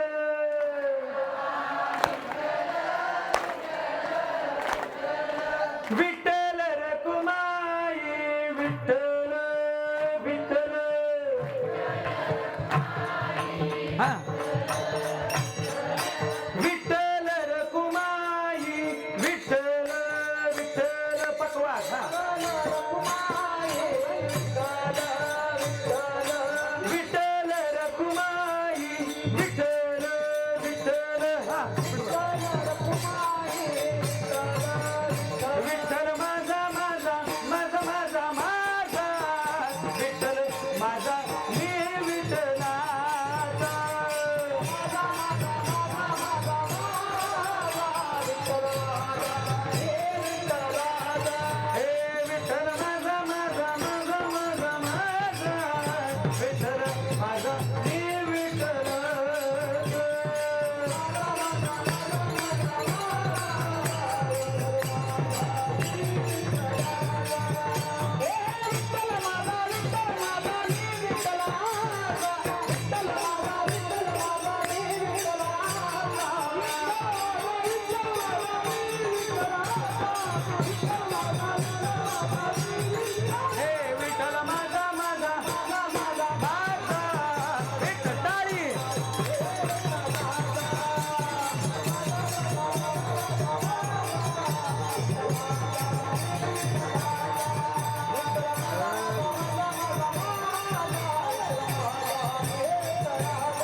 नाव गोड घ्या. भगवान परमात्म्याचं नामचिंतन घेतलं. तुकोबराय सांगतात कुळाचार नाम विठोबाचे.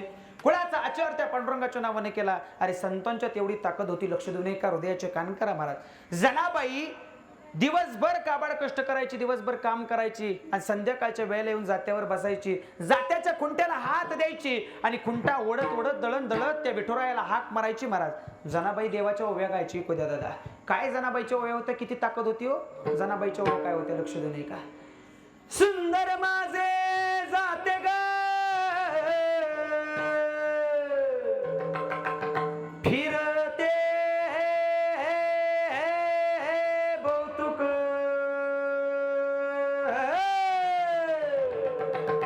ओव्या गाऊ कौतुके तू ये रे बा विठ्ठला. एवढंच जनाबाई म्हणायची. ये रे बा विठ्ठला तू ये रे बा विठ्ठला ओव्या गाऊ कौतुके तू ये रे बा विठ्ठला. एवढंच जनाबाई म्हणायची. विठेवरचा पांडुरंग परमात्मा टून दिशेनं उडी मारायचा. जनाबाईच्या झोपडीत जायचा. जनाबाईला म्हणायचा जने तू सर बाजूला तुझं दळण मी दळतो. जगाचा मालक जनाबाईच्या भक्तीत जनाबाईचं दळण दळायचं. काय ताकद होती जनाबाईची, काय श्रेष्ठत्व होतं महाराज. लक्ष देऊ नये का? जनाबाईच्या ओव्यात आजीबाई ताकद होती. होती का नव्हती? सध्या ओव्या राहिल्यात का? अरे आजीबाई राहिल्यात का ओव्या?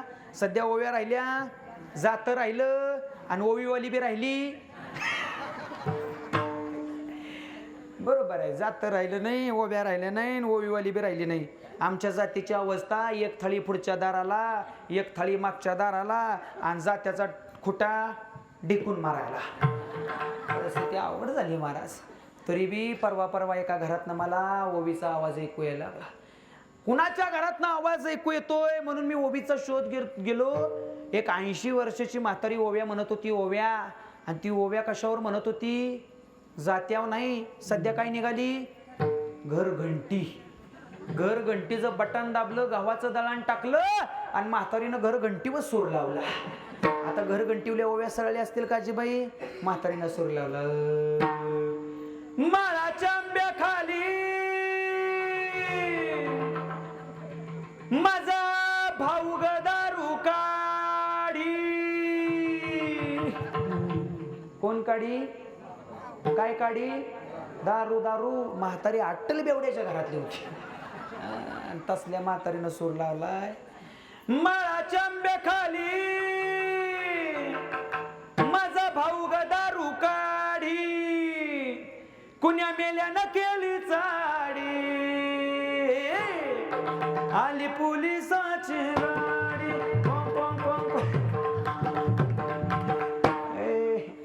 पोलीस आलं, भावाला धरलं, एवढा मारला. परत ती दारूच्या गुत्त्याकडे गेलं.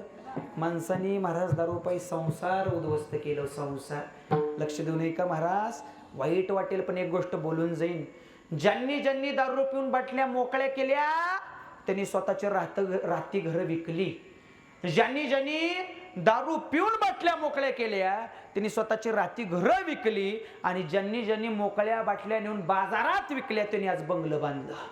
ही परिस्थिती झाली महाराज. बंगारवाल्यांचं बंगलं आहेत. बंगलं परिस्थिती आहे महाराज. विचार करण्यासारखी गोष्ट आहे. आम्हाला कळलं नाही आम्ही कुठं गुंतोय महाराज.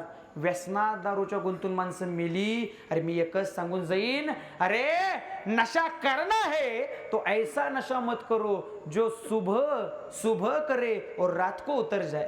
नशा करना है तो ऐसा नशा मत करो जो सुबह करे और रात को उतर जाए. नशा करना है तो ऐसा करो जो एक बार करे तो जन्मभर वैसा की वैसा रह जाए.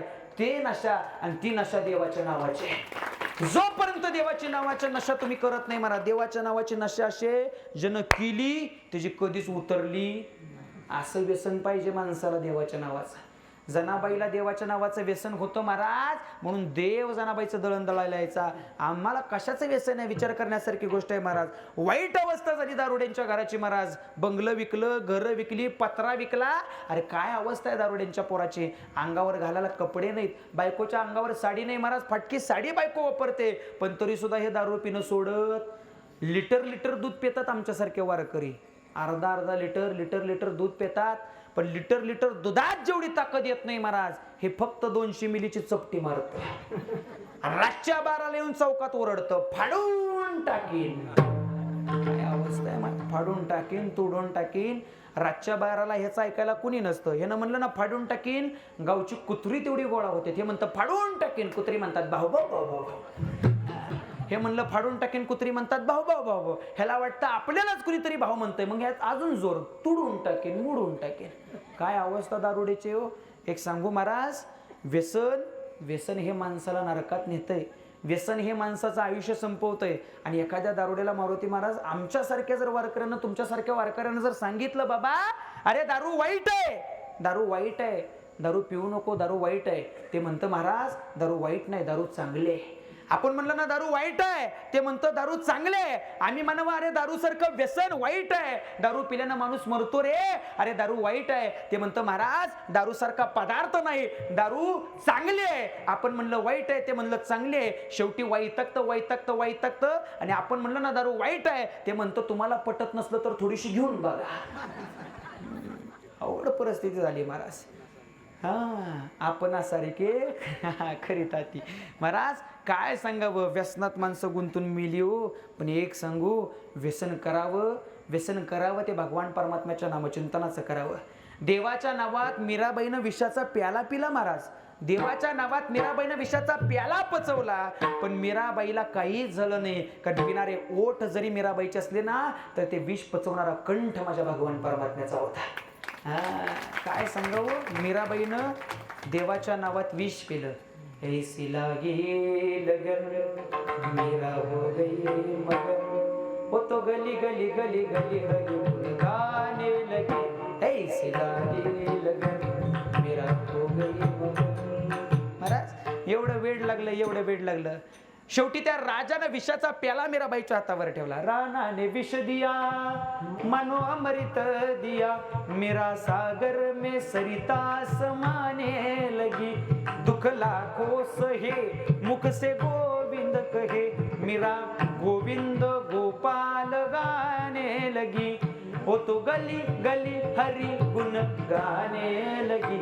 ऐसी लगी लगन मेरा हो गई मगन, वो तो गली गली गली गली हरि गुण गाने लगी. ऐसी. एवढं वेड लागलं की त्या वेडाच्या भरात विषाचा प्याला पिला, पण कळलं नाही गड्या, अरे भगवान परमात्म्याच्या नावात एवढी ताकद आहे. म्हणून तुकोबराय सांगतात, वाढावया सुख भक्ती भाव धर्म कुळाचार नाम विठोबाचे. आणि मग हे संत कोणाप्रमाणे आहेत, तुकोबराय शेवटच्या चरणात जाऊन सांगतात, तुका म्हणे गुणचंदनाचे अंगी तैसे तुम्ही जगी संत जन. अरे ज्या पद्धतीच्या गुणचंदनाच्या अंगे चंदन स्वतः झिजतं, जगाला शीतल करण्याचं काम करतं, अरे तसे संत स्वतः झिजतात, या जगाला शीतल, या जगाला परिपक्व करण्याचं काम करतात. आणि देवाच्या आणि मनुष्याच्या मधला सर्वात मोठा दुवा म्हणजे माझे संत आहेत. म्हणून संतांना जपा. एक लक्ष देऊ नये का महाराज, नाही शिकता आलं संतांकडून वैराग्य नका शिकू.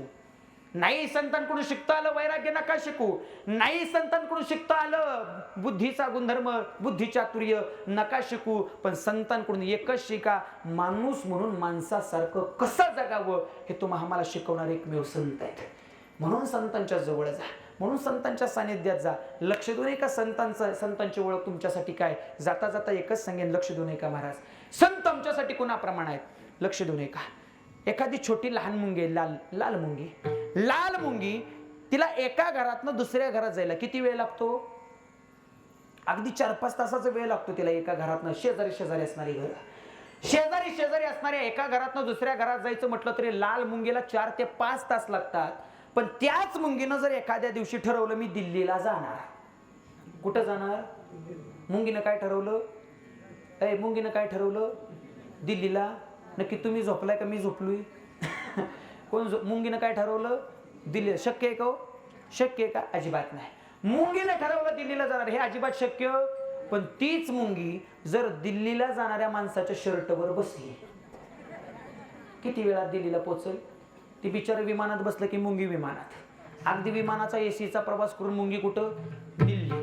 मग ज्या पद्धतीनं त्या मुंगीला दिल्लीला जाण्यासाठी एखाद्या व्यक्तीच्या शर्टचा आधार घ्यावा लागला, तसं तुम्हा आम्हाला जर देवाकडे जायचं असेल, मोक्षाकडे जायचं असेल, तर आम्हाला संतांच्या आधाराशिवाय दुसरा पर्याय ज्यावेळी आम्ही संतांचा आधार घेऊ तोपर्यंत आम्ही तिथपर्यंत पोहोचू.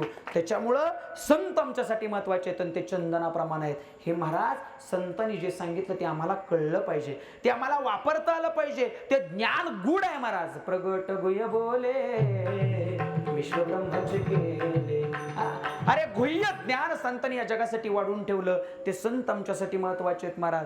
हे संतांचं ज्ञान आम्हाला कळलं पाहिजे, आम्हाला वापरता आलं पाहिजे, आम्हाला अनुभवता आलं पाहिजे. कसं वागावं, कसं जगावं, कसं बोलावं हे आम्हाला कळलं पाहिजे. ज्याला कळत नाही त्याच्यासाठी एकच इको द्या नावाचं वाटतं. कसं वागावं, कसं बोलावं, कसं जगावं हे ज्याला कळत नाही त्याच्यासाठी संत एकच सांगतात. काय? हे जरी नाही कळलं तरी दुसरा येईल. हे जरी नाही कळलं,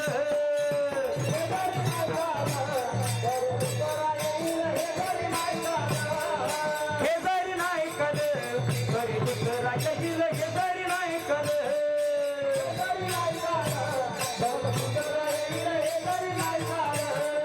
सरत शेवटी बा काळ बांधून देईल. सरत शेवटी बा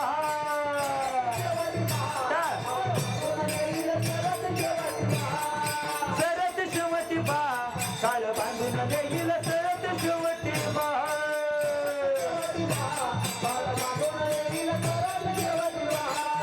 एका जनार्दनी आमचे काय बघाईल.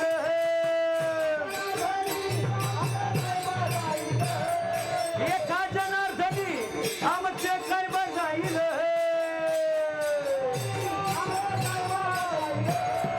पिंगळा पिंगळा पिंगळा पिंगळा पिंगळा महाद्वारी बोल बोल तो देखा. पिंगळा महाद्वारी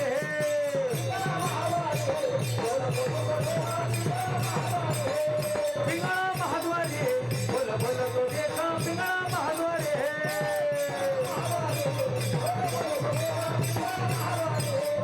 वर्तमान खोटे आमचं वर्तमान खोटे. वर्तमान खोटे दादा वर्तमान खोटे. हे लटकेने बोलू आम्ही वर्तमान खोटे.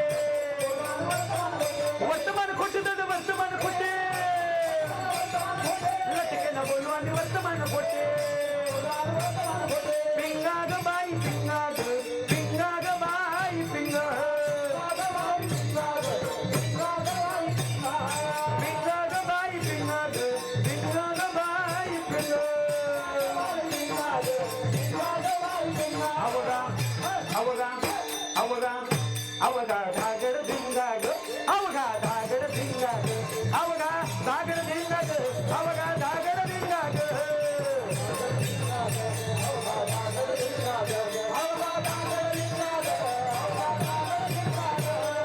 दाताचं दातवण घ्यावं कोणी.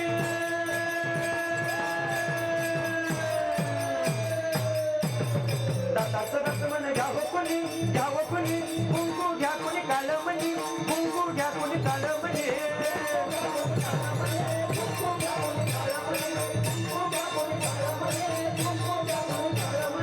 अहम वाग्या सोहम वाग्या. अहम वाग्या सोहम वाग्या. प्रेम नगरा बारी सावध होऊन बदली लागा. देव करा तयारी माझा देव करा तयारी. हे माझा हे माझा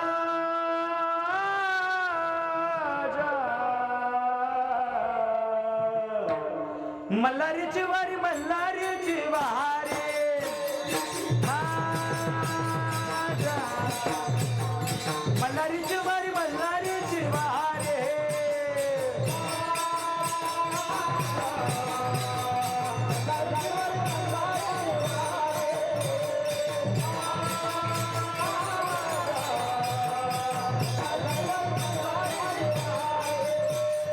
अहम वाग्या सोहम वाग्या. प्रेम नगरा बारी सावध होऊन बदली लागा. देव करा तयारी माझा देव करा तयारी. माझा मल्हारीची वारी मल्हारीची वारी. माझा मल्हारीची वारी मल्हारीची वारी.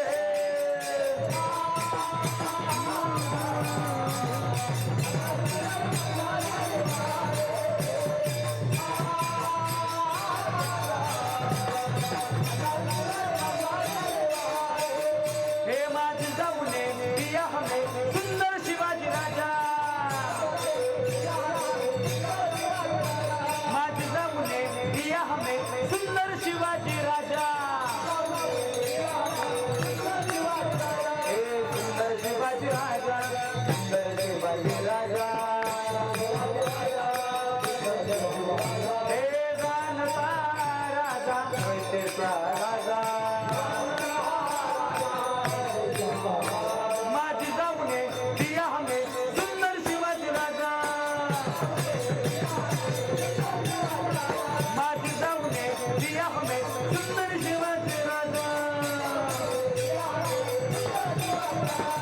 डवर बळवितो तुम्ही डुगडुगु ऐका हे तुम्ही डुगडुगु ऐका तुम्ही डुगडुगु ऐका पिंगळा पिंगळा पिंगळा पिंगळा पिंगळा महाद्वारे बोल बोल तो देखा पिंगळा महाद्वारे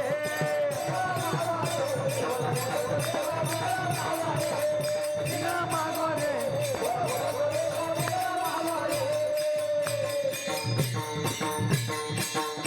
धन्य धन्य शिवाजीराजे सुर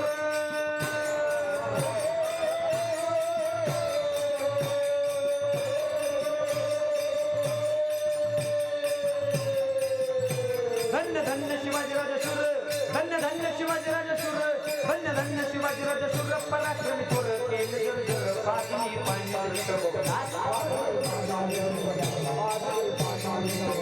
घडविला स्वराज्याचा इतिहास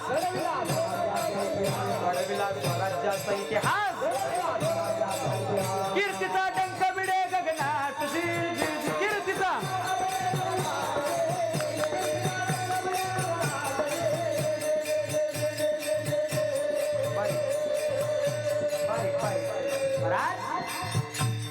माझा छत्रपती शिवाजीराजांचा जन्म होण्याअगोदर महाराष्ट्राच्या मातीच्या अवस्था काय होती एका बाजूने मोगल एका बाजूने निजाम एका बाजूने आधीने महाराष्ट्राच्या मातीला पोकळत होते आया बहिणींच्या आपली लुटली जात होती तरण्या बांडपोरी घरात ओढत नेल्या जात होत्या बलात्कार केले जात होते मंदिर उद्ध्वस्त केली जात होती आया बहिणींची आबरू घेतली जात होती काय अवस्था महाराष्ट्राच्या मातीची होती महाराज हिंदू धर्माची भगवी पताका हिंदू धर्माची भगवी पताका नष्ट केली जात होती आणि त्याच वेळी 7 महिन्याच्या गर्भवती असणाऱ्या राजमाता जाऊ शिवनेरी किल्ल्यावर होत्या शिवनेरी किल्ल्यावर आणि आज राजमाता जाऊच्या कनेक बातमी पडली बातमी ती बातमी अशी होती राजमाता जाऊचे वडील लखुजी जाधव आणि राजमाता जाऊची 3 भावंड यांची निजामाच्या भर दरबारात कत्तल करण्यात आली कापलं गेलं ज्यावेळी गोष्ट राजमाता जाऊच्या कणी पडली तर पायजक मस्तकाला गेली डोळ्यातनं पाणी उघडू लागलं आणि राजमाता जाऊची पावलं सडक शिवाई देवीच्या मंदिराकडे ओढली राजमाता जाऊ शिवाई देवीच्या मंदिरात आल्या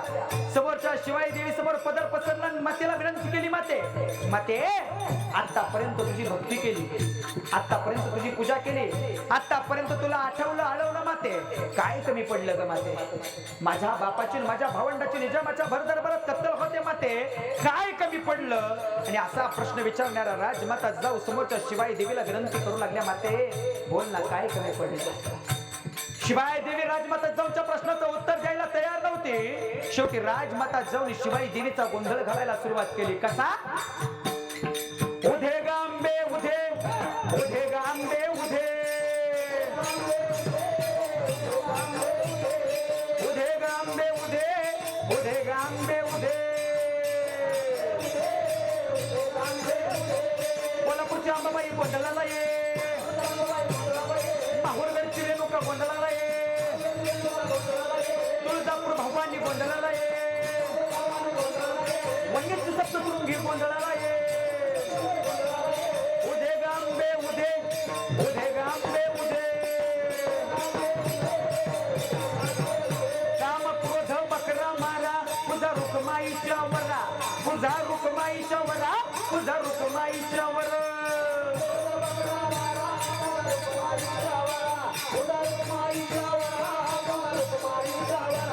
आम्ही गोंधळी गोंधळी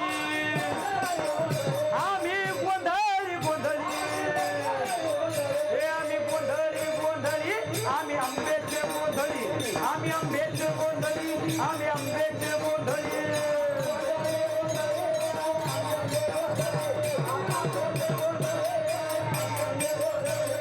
उधे उधे उधे उधे उधे उधे उधे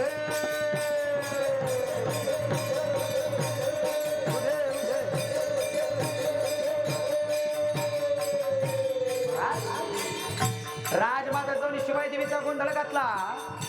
समोरच्या शिवाई देवी समोर राजमाता जाऊन आपला पदर पसरला. मातेला विनंती केली, माते आता तुला माझी गोष्ट ऐकावी लागेल. माते तुला माझ्या पोटी असा पुत्र जन्माला घालावा लागेल, जो दर्या खोऱ्यातून हिंडेल एक मावळा गोळा करील आणि स्वराज्याचं तोरण बांधेल. माते तुला माझ्या पोटी असा पुत्र जन्माला घालावा लागेल, जो समोरून येणाऱ्या बाईला आई म्हणेल. माते तुला माझ्या पोटी असा पुत्र जन्माला घालावा लागेल, जो या मोगलांचा नायनाट करेल. माते आणि तुला माझ्या पोटी असा पुत्र जन्माला घालावा लागेल, जो दिल्लीच्या तख्तावर भगवा फडकवेल. माते राजमाता जाऊनच्या मागणीचा परिणाम झाला. 19 फेब्रुवारी 1630 फाल्गुन वैद्य तृतीया शके 1551 शिवनेरी किल्ल्यावर एका तेजस्वी ओजस्वी राजपुत्रानं जन्म घेतला आणि आई शिवाई देवीच्या नावावरनं याच पुत्राचं नाव ठेवलं गेलं शिवाजी. शिवाजी या शब्दात ताकद आहे महाराज. शी म्हणजे शिवनेरी, वा म्हणजे वाघासारखा आणि जी म्हणजे जीव आहे. शिवनेरीवर जन्माला आलेला वाघासारखा जीव म्हणजे शिवाजी आहे. आणि असा असा असा आमचा राजा जन्माला आला. कसा? शिवनेरीवर शुभ जन्मला,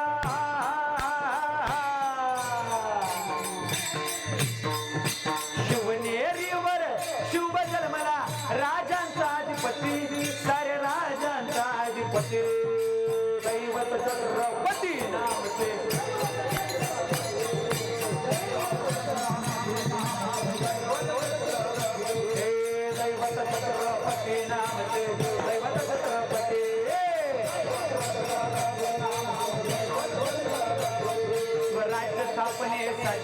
जन गेल्या येत होती, घेऊन भगवतो हाती, घेऊन भगवतो हाती, सुराज घडवण्यासाठी. आई भवानी आई शिवाई आशीर्वाद हो पाठी, आहे आशीर्वाद हो पाठी.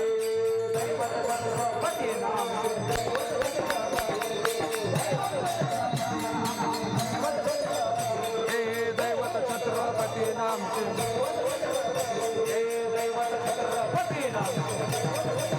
प्रौढ प्रताप पुरंदर क्षत्रिय कुलावतंस सिंहासनाधीश्वर राजाधिराज श्रीमंत श्री श्री श्री छत्रपती शिवाजी महाराज की, धर्मवीर छत्रपती संभाजी महाराज की, बोला भारत माता की, हिंदू धर्म की. हर हर हर हर.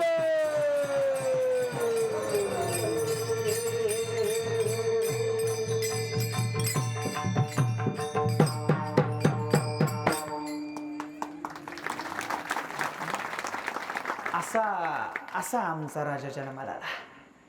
19 फेब्रुवारी 1630 चा तो दिवस, ज्या दिवशी माझ्या छत्रपती शिवाजी राजांना अवतार घेतला, तो अवतार होता. अरे जसा संतांचा अवतार महाराष्ट्राच्या मातीत झाला, तसा 16व्या शतकात माझ्या राजाचा अवतार झाला, ज्या राजाला फक्त 50 वर्षाचं आयुष्य होतं. मृदुंग म्हणे 50 वर्षाचं आयुष्य होतं माझ्या छत्रपती शिवाजी राजाला. पण 50 वर्षाच्या आयुष्यात माझ्या राजानं कसं जगावं या महाराष्ट्राच्या मातीला शिकवलं बाबा. आणि 32 वर्षाचं आयुष्य होतं माझ्या संभाजी राजाला. पण 32 वर्षाच्या आयुष्यात माझ्या संभाजी राजानं कसं मरावं ते स्वतःच्या रक्ताने या महाराष्ट्राच्या मातीत लिहून ठेवलं. राजा आमच्यासाठी महत्वाचा आहे महाराज. अरे मुकर्रब खानानं संभाजी राजाला कैद केलं आणि कैद केलेला संभाजी राजा औरंगजेबाच्या दरबारात उभा राहिला. 32 वर्षाचा छबामा संभाजी राजा, मुकर्रब खानानं कैद केलेला संभाजी राजा औरंगजेबाच्या दरबारात उभा आहे. समोरचा औरंगजेब त्या संभाजी राजाच्या डोळ्यात डोळं घालून पाहतोय. संभाला विचारतोय, संभा अरे तुला वाचायचं असेल, सुटायचं असेल तर तुला तुझा धर्म बदलायला हवा. बदलतोस का तुझा हिंदू धर्म? संभाजी राजानं सांगितलं, अरे हा संभाजी राजा जोपर्यंत जिवंत आहे, जोपर्यंत रक्ताचा शेवटचा थेंब या संभाजी राजाच्या अंगात आहे, तोपर्यंत हा संभाजी राजा त्याचा स्वतःचा हिंदू धर्म सोडणार नाही गड्या. सांगितलं मुकर्रब खान त्या समोरच्या औरंगजेबाला संभाजी राजानं. काय सांगावं, औरंगजेबाला चीड आली, राग आला. संभाजी राजाच्या डोळ्यात डोळे घालून पाहू लागला. पाहता पाहता पाहता संभाजी राजाच्या नजरेने औरंगजेबाची नजर बेचराग केली. झपकन औरंगजेबाची नजर खाली झुकली आणि समोरचा संभाजी राजा ताट मानेनं उभा होता. आणि त्या संभाजी राजाला औरंगजेब म्हणतो, संभा नीचे देख संभा, तेरी आंखें बहुत चलत क्या मैं संभा, नीचे देख. पण संभाजी राजा खाली बघायला तयार नाही. शेवटी औरंगजेबानं शिक्षेला हुकूम सुरू केला. 2 शिपायांना बोलवला, सिपाहियो पकड लो इस संभा को और इसकी आंखें अभी के अभी निकाल दो. शिक्षा होती डोळं काढण्याची महाराज. 2 शिपाई संभाजी राजाच्या जवळ आले. दोन्ही शिपाईने संभाजी राजाला करकचून आवडलं. तप्त लाल बुंद सळ्या घेऊन एक शिपाई संभाजी राजाच्या समोर होता. सळ्या जवळ येत होत्या. माझ्या राजानं खपकन डोळं मिटलं. तुम्हाला वाटलं असेल राजा भिला म्हणून राजानं डोळं मिटलं. नाही रे, माझ्या राजानं डोळं मिटलं. डोळं मिटलेल्या राजानं दर्शन घेतलं आऊसाहेबांचं. डोळं मिटलेल्या राजानं दर्शन घेतलं आबासाहेबांचं. डोळं मिटलेल्या राजानं दर्शन घेतलं रायगडाचं. डोळं मिटलेल्या राजानं दर्शन घेतलं शिवाई देवीचं, भवानी देवीचं, महादेवाचं. आणि खपकन माझ्या राजानं डोळं उघडलं. जसं राजानं डोळं उघडलं, तप्त लाल बुंद सळ्या राजाच्या जवळ आल्या. कचकन राजाच्या डोळ्यात घुसल्या. वेदनांचा कल्लोळ झाला महाराज, वेदनांचा कल्लोळ झाला. झपकन सळ्या बाहेर आला. ज्या ठिकाणी राजाचे बुबळे होते त्या ठिकाणी काळ्या कबीनं खोबण्या उरल्या. राजाचे डोळे राजापासून दूर गेले महाराज. तरी सुद्धा राजा धर्म बदलायला तयार नव्हता. मुखात अखंड जगदंब जगदंब जगदंबाचा स्वर घुमत होता. तो जगदंबाचा स्वर औरंगजेबाला सहन होत नव्हता. आणि त्याच औरंगजेबानं संभाजी राजाला दुसरी शिक्षा सुनावली. ती शिक्षा होती संभाजी राजाची जीभ काढण्याची महाराज. राजाचं डोळं फोडलं. 2 शिपाई पुन्हा राजाच्या जवळ आले. राजाला पकडलं गेलं. राजाचं तोंड उघडण्याचा प्रयत्न करू लागले. जबड्यावर प्रचंड दाब दिला. राजाचा तोंड उघडण्याचा प्रयत्न करू लागले. प्रचंड दाब दिला. राजा जबडा उघडायला तयार नाही. अरे उघडेलच कसा? वाघाच्या जबड्यात घालून हात मोजती दात ही आमची जात सांगणारा संभाजी राजा औरंगजेबाच्या समोर उभा होता. संभाजी राजाची जबडा उघडायला माझा राजा तयार नाही. शेवटी म्हणतात ना, नाक दाबलं की तोंड उघडतं. या उक्तीप्रमाणे संभाजी राजाचं नाक चिमटीनं पकडण्यात आलं. श्वासासाठी जीव गलमला. राजाचं तोंड उघडलं गेलं. जीभ पकडीनं पकडण्यात आली. सपकन तलवारीचा वार झाला आणि राजाची जीभ राजापासून वेगळी करण्यात आली महाराज. ती जीभ सुद्धा चरपट पडली. ती जीभ सुद्धा राजापासून दूर जायला तयार नव्हती. ज्या जिभेने आतापर्यंत जगदंब जगदंबाचे स्वर घुमवले ते जीभ राजापासून दूर झाली. एवढ्यावर राजा तो औरंगजेब थांबला का? नाही महाराज. अंगावरचं कातडं काढलं. पायाची, बोटाची, हाताची नख उपसून काढावी. काय सांगावं, अनन्वित अत्याचार करावे. आणि शेवटी 11 मार्च 1689 रोजी माझ्या संभाजी राजाचा शिरच्छेद केला गेला. आणि संभाजी राजा नावाचं एक शूरवीर पात्र, एक शूरवीर योद्धा या महाराष्ट्राच्या मातीतनं निघून गेला. लक्ष देऊ नये का महाराज? संभाजी राजा महाराष्ट्राच्या मातीतनं निघून गेला. औरंगजेबाला वाटलं मराठ्यांचा अंत झाला. पण नाही. संभाजी राजाच्या अंगात नेणाऱ्या प्रत्येक रक्ताच्या थेंबातनं एक नवा संभाजी राजा महाराष्ट्राच्या मातीत जन्माला आला. ज्या संभाजी राजानं 1707 साली तो औरंगजेब याच महाराष्ट्राच्या मातीत गाडला. तो योद्धा आणि तो आमचा हिंदू. ताकद आहे महाराज धर्माची. लक्ष देऊ नये का? याच धर्मासाठी संभाजी राजानं स्वतःचं आयुष्य उद्ध्वस्त केलं. 39 दिवस औरंगजेबाच्या शिक्षा सहन केल्या. म्हणून जाता जाता एकच सांगेन, लक्ष देऊ नये का? एक वेळ देवाला विसरला तरी चालेल. एक वेळ देवाला विसरला तरी चालेल. एक वेळ वारी करायला चुकला तरी चालेल.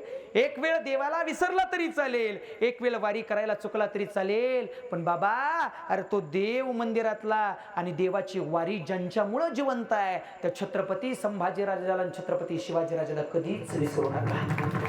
राजांच्यासाठी महत्वाचे महाराज. अरे लाख मेलं तरी चालतील पण लाखाचा पोशिंदा जगलाच पाहिजे. हा ओंकार भरणारे मावळे आमच्यासाठी महत्वाचे आहेत. जाता जाता एकच सांगेन, देव वाचवा, देश वाचवा, धर्म वाचवा. आई बापावर प्रेम करा. आईला जपा, बापाला जपा. कारण स्वामी तिन्ही जगाचा आई विना भिकारी, आई बापा विना सगळं अधुरं आहे महाराज. आई बापानं तुम्हा आम्हाला जन्म दिला नसता तर ही सृष्टी आम्हाला दिसली नसती. म्हणून आई बापावर प्रेम करा. वृद्धाश्रमात आई बाप महाराष्ट्राच्या मातीतले जात आहेत महाराज, वाईट आहे, शोकांतिक आहे. काही जण म्हणतील महाराष्ट्राच्या मातीत वृद्धाश्रम कुठं आहेत. अरे महाराष्ट्राच्या मातीत वृद्धाश्रमात नसले म्हणून काय झालं, पण आज महाराष्ट्राच्या मातीत गाई गुरांचे गोठे भरपूर आहेत रे. गाई गुरांच्या गोठ्यात आई बापाला सोडलं जाते हो. वाईट अवस्था झाली. म्हणून एकच सांगेन हो, आई बापावर प्रेम करा. बापाची माया अपार आहे, आईची माया अपार आहे. आईनं एवढं प्रेम करावं, एवढं प्रेम करावं तर हातावरच्या फोडाप्रमाणे जपावं, मोठं करावं. किती आईची माया हो. एक कवी सांगून जातो, इको द्या दादा, एक कवी सांगून जातो. आई माझी मायेचा सागर दिला तिनं जीवनाकार हो.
कष्टाच्या कामात कधी मिळेल मुठभर घास, कधी घडे तुला उपवास. ओल्या मातीतून चालताना तुडवले काट्याचे ग तू फास. आई माग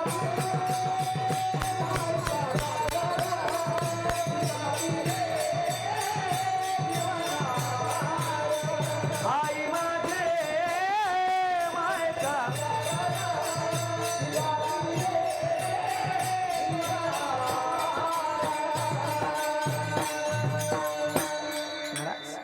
आईवर प्रेम करा, बापावर प्रेम करा. स्वामी तिन्ही जगाचा, आई विना भिकारी, बापा विना भिकारी. म्हणून आई बापावर प्रेम करा. एकच सांगेन, अरे डोंगराआड गेलेला सूर्य पुन्हा दिसेल, डोंगराआड गेलेला चंद्र पुन्हा दिसेल, पण एकदा मातीआड गेलेले आई बाप पुन्हा भेटणार. म्हणून आईवर प्रेम करा, बापावर प्रेम करा. देव वाचवा, देश वाचवा आणि आमचा धर्म वाचवा. ज्ञानेश्वर माऊली.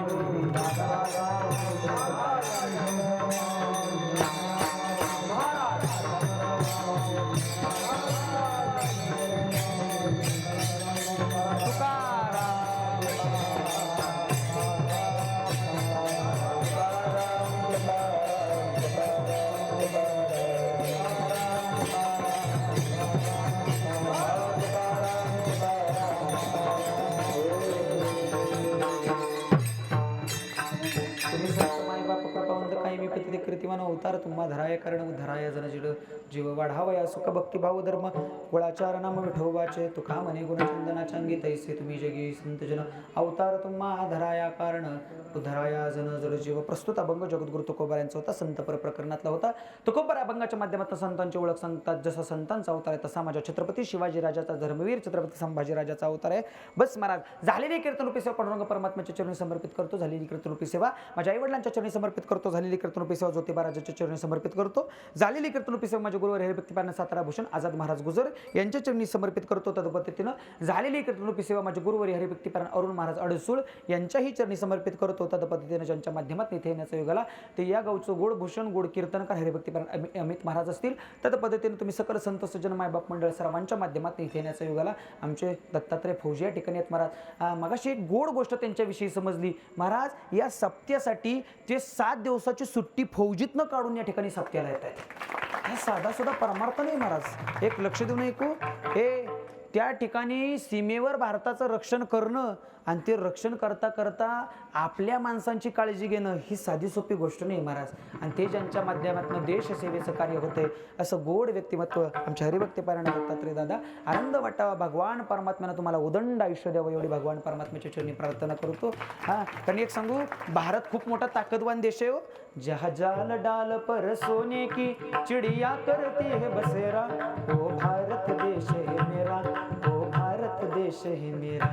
हाँ महाराज, जहा डाल डाल पर सोने की चिड़िया करती है बसेरा, ओ भारत देश है मेरा. भरपूर काही फौजींविषयी सांगण्यासारखं आहे महाराज, पण वेळ झालाय. फक्त एकच सांगेन महाराज, एकच सांगेन. हर करम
ताकद आमच्या देशाचे. अरे भारत माता की म्हणलं की महाराज आमच्या पोराच्या नसा नसात ते ताकदवान रक्त धावल्याशिवाय राहत नाही, ही ताकद आहे. म्हणून एकच सांगेन, जाता जाता संपलं कीर्तन. जेवढी जेवढी तरुण मंडळी कीर्तनातलं त्यांना एकच सांगेन, बाबा लक्ष देऊ नये का. 50 ते 60 रुपयाचं पांढरं कापड गुंडाळून सगळेच मारतात बरं का.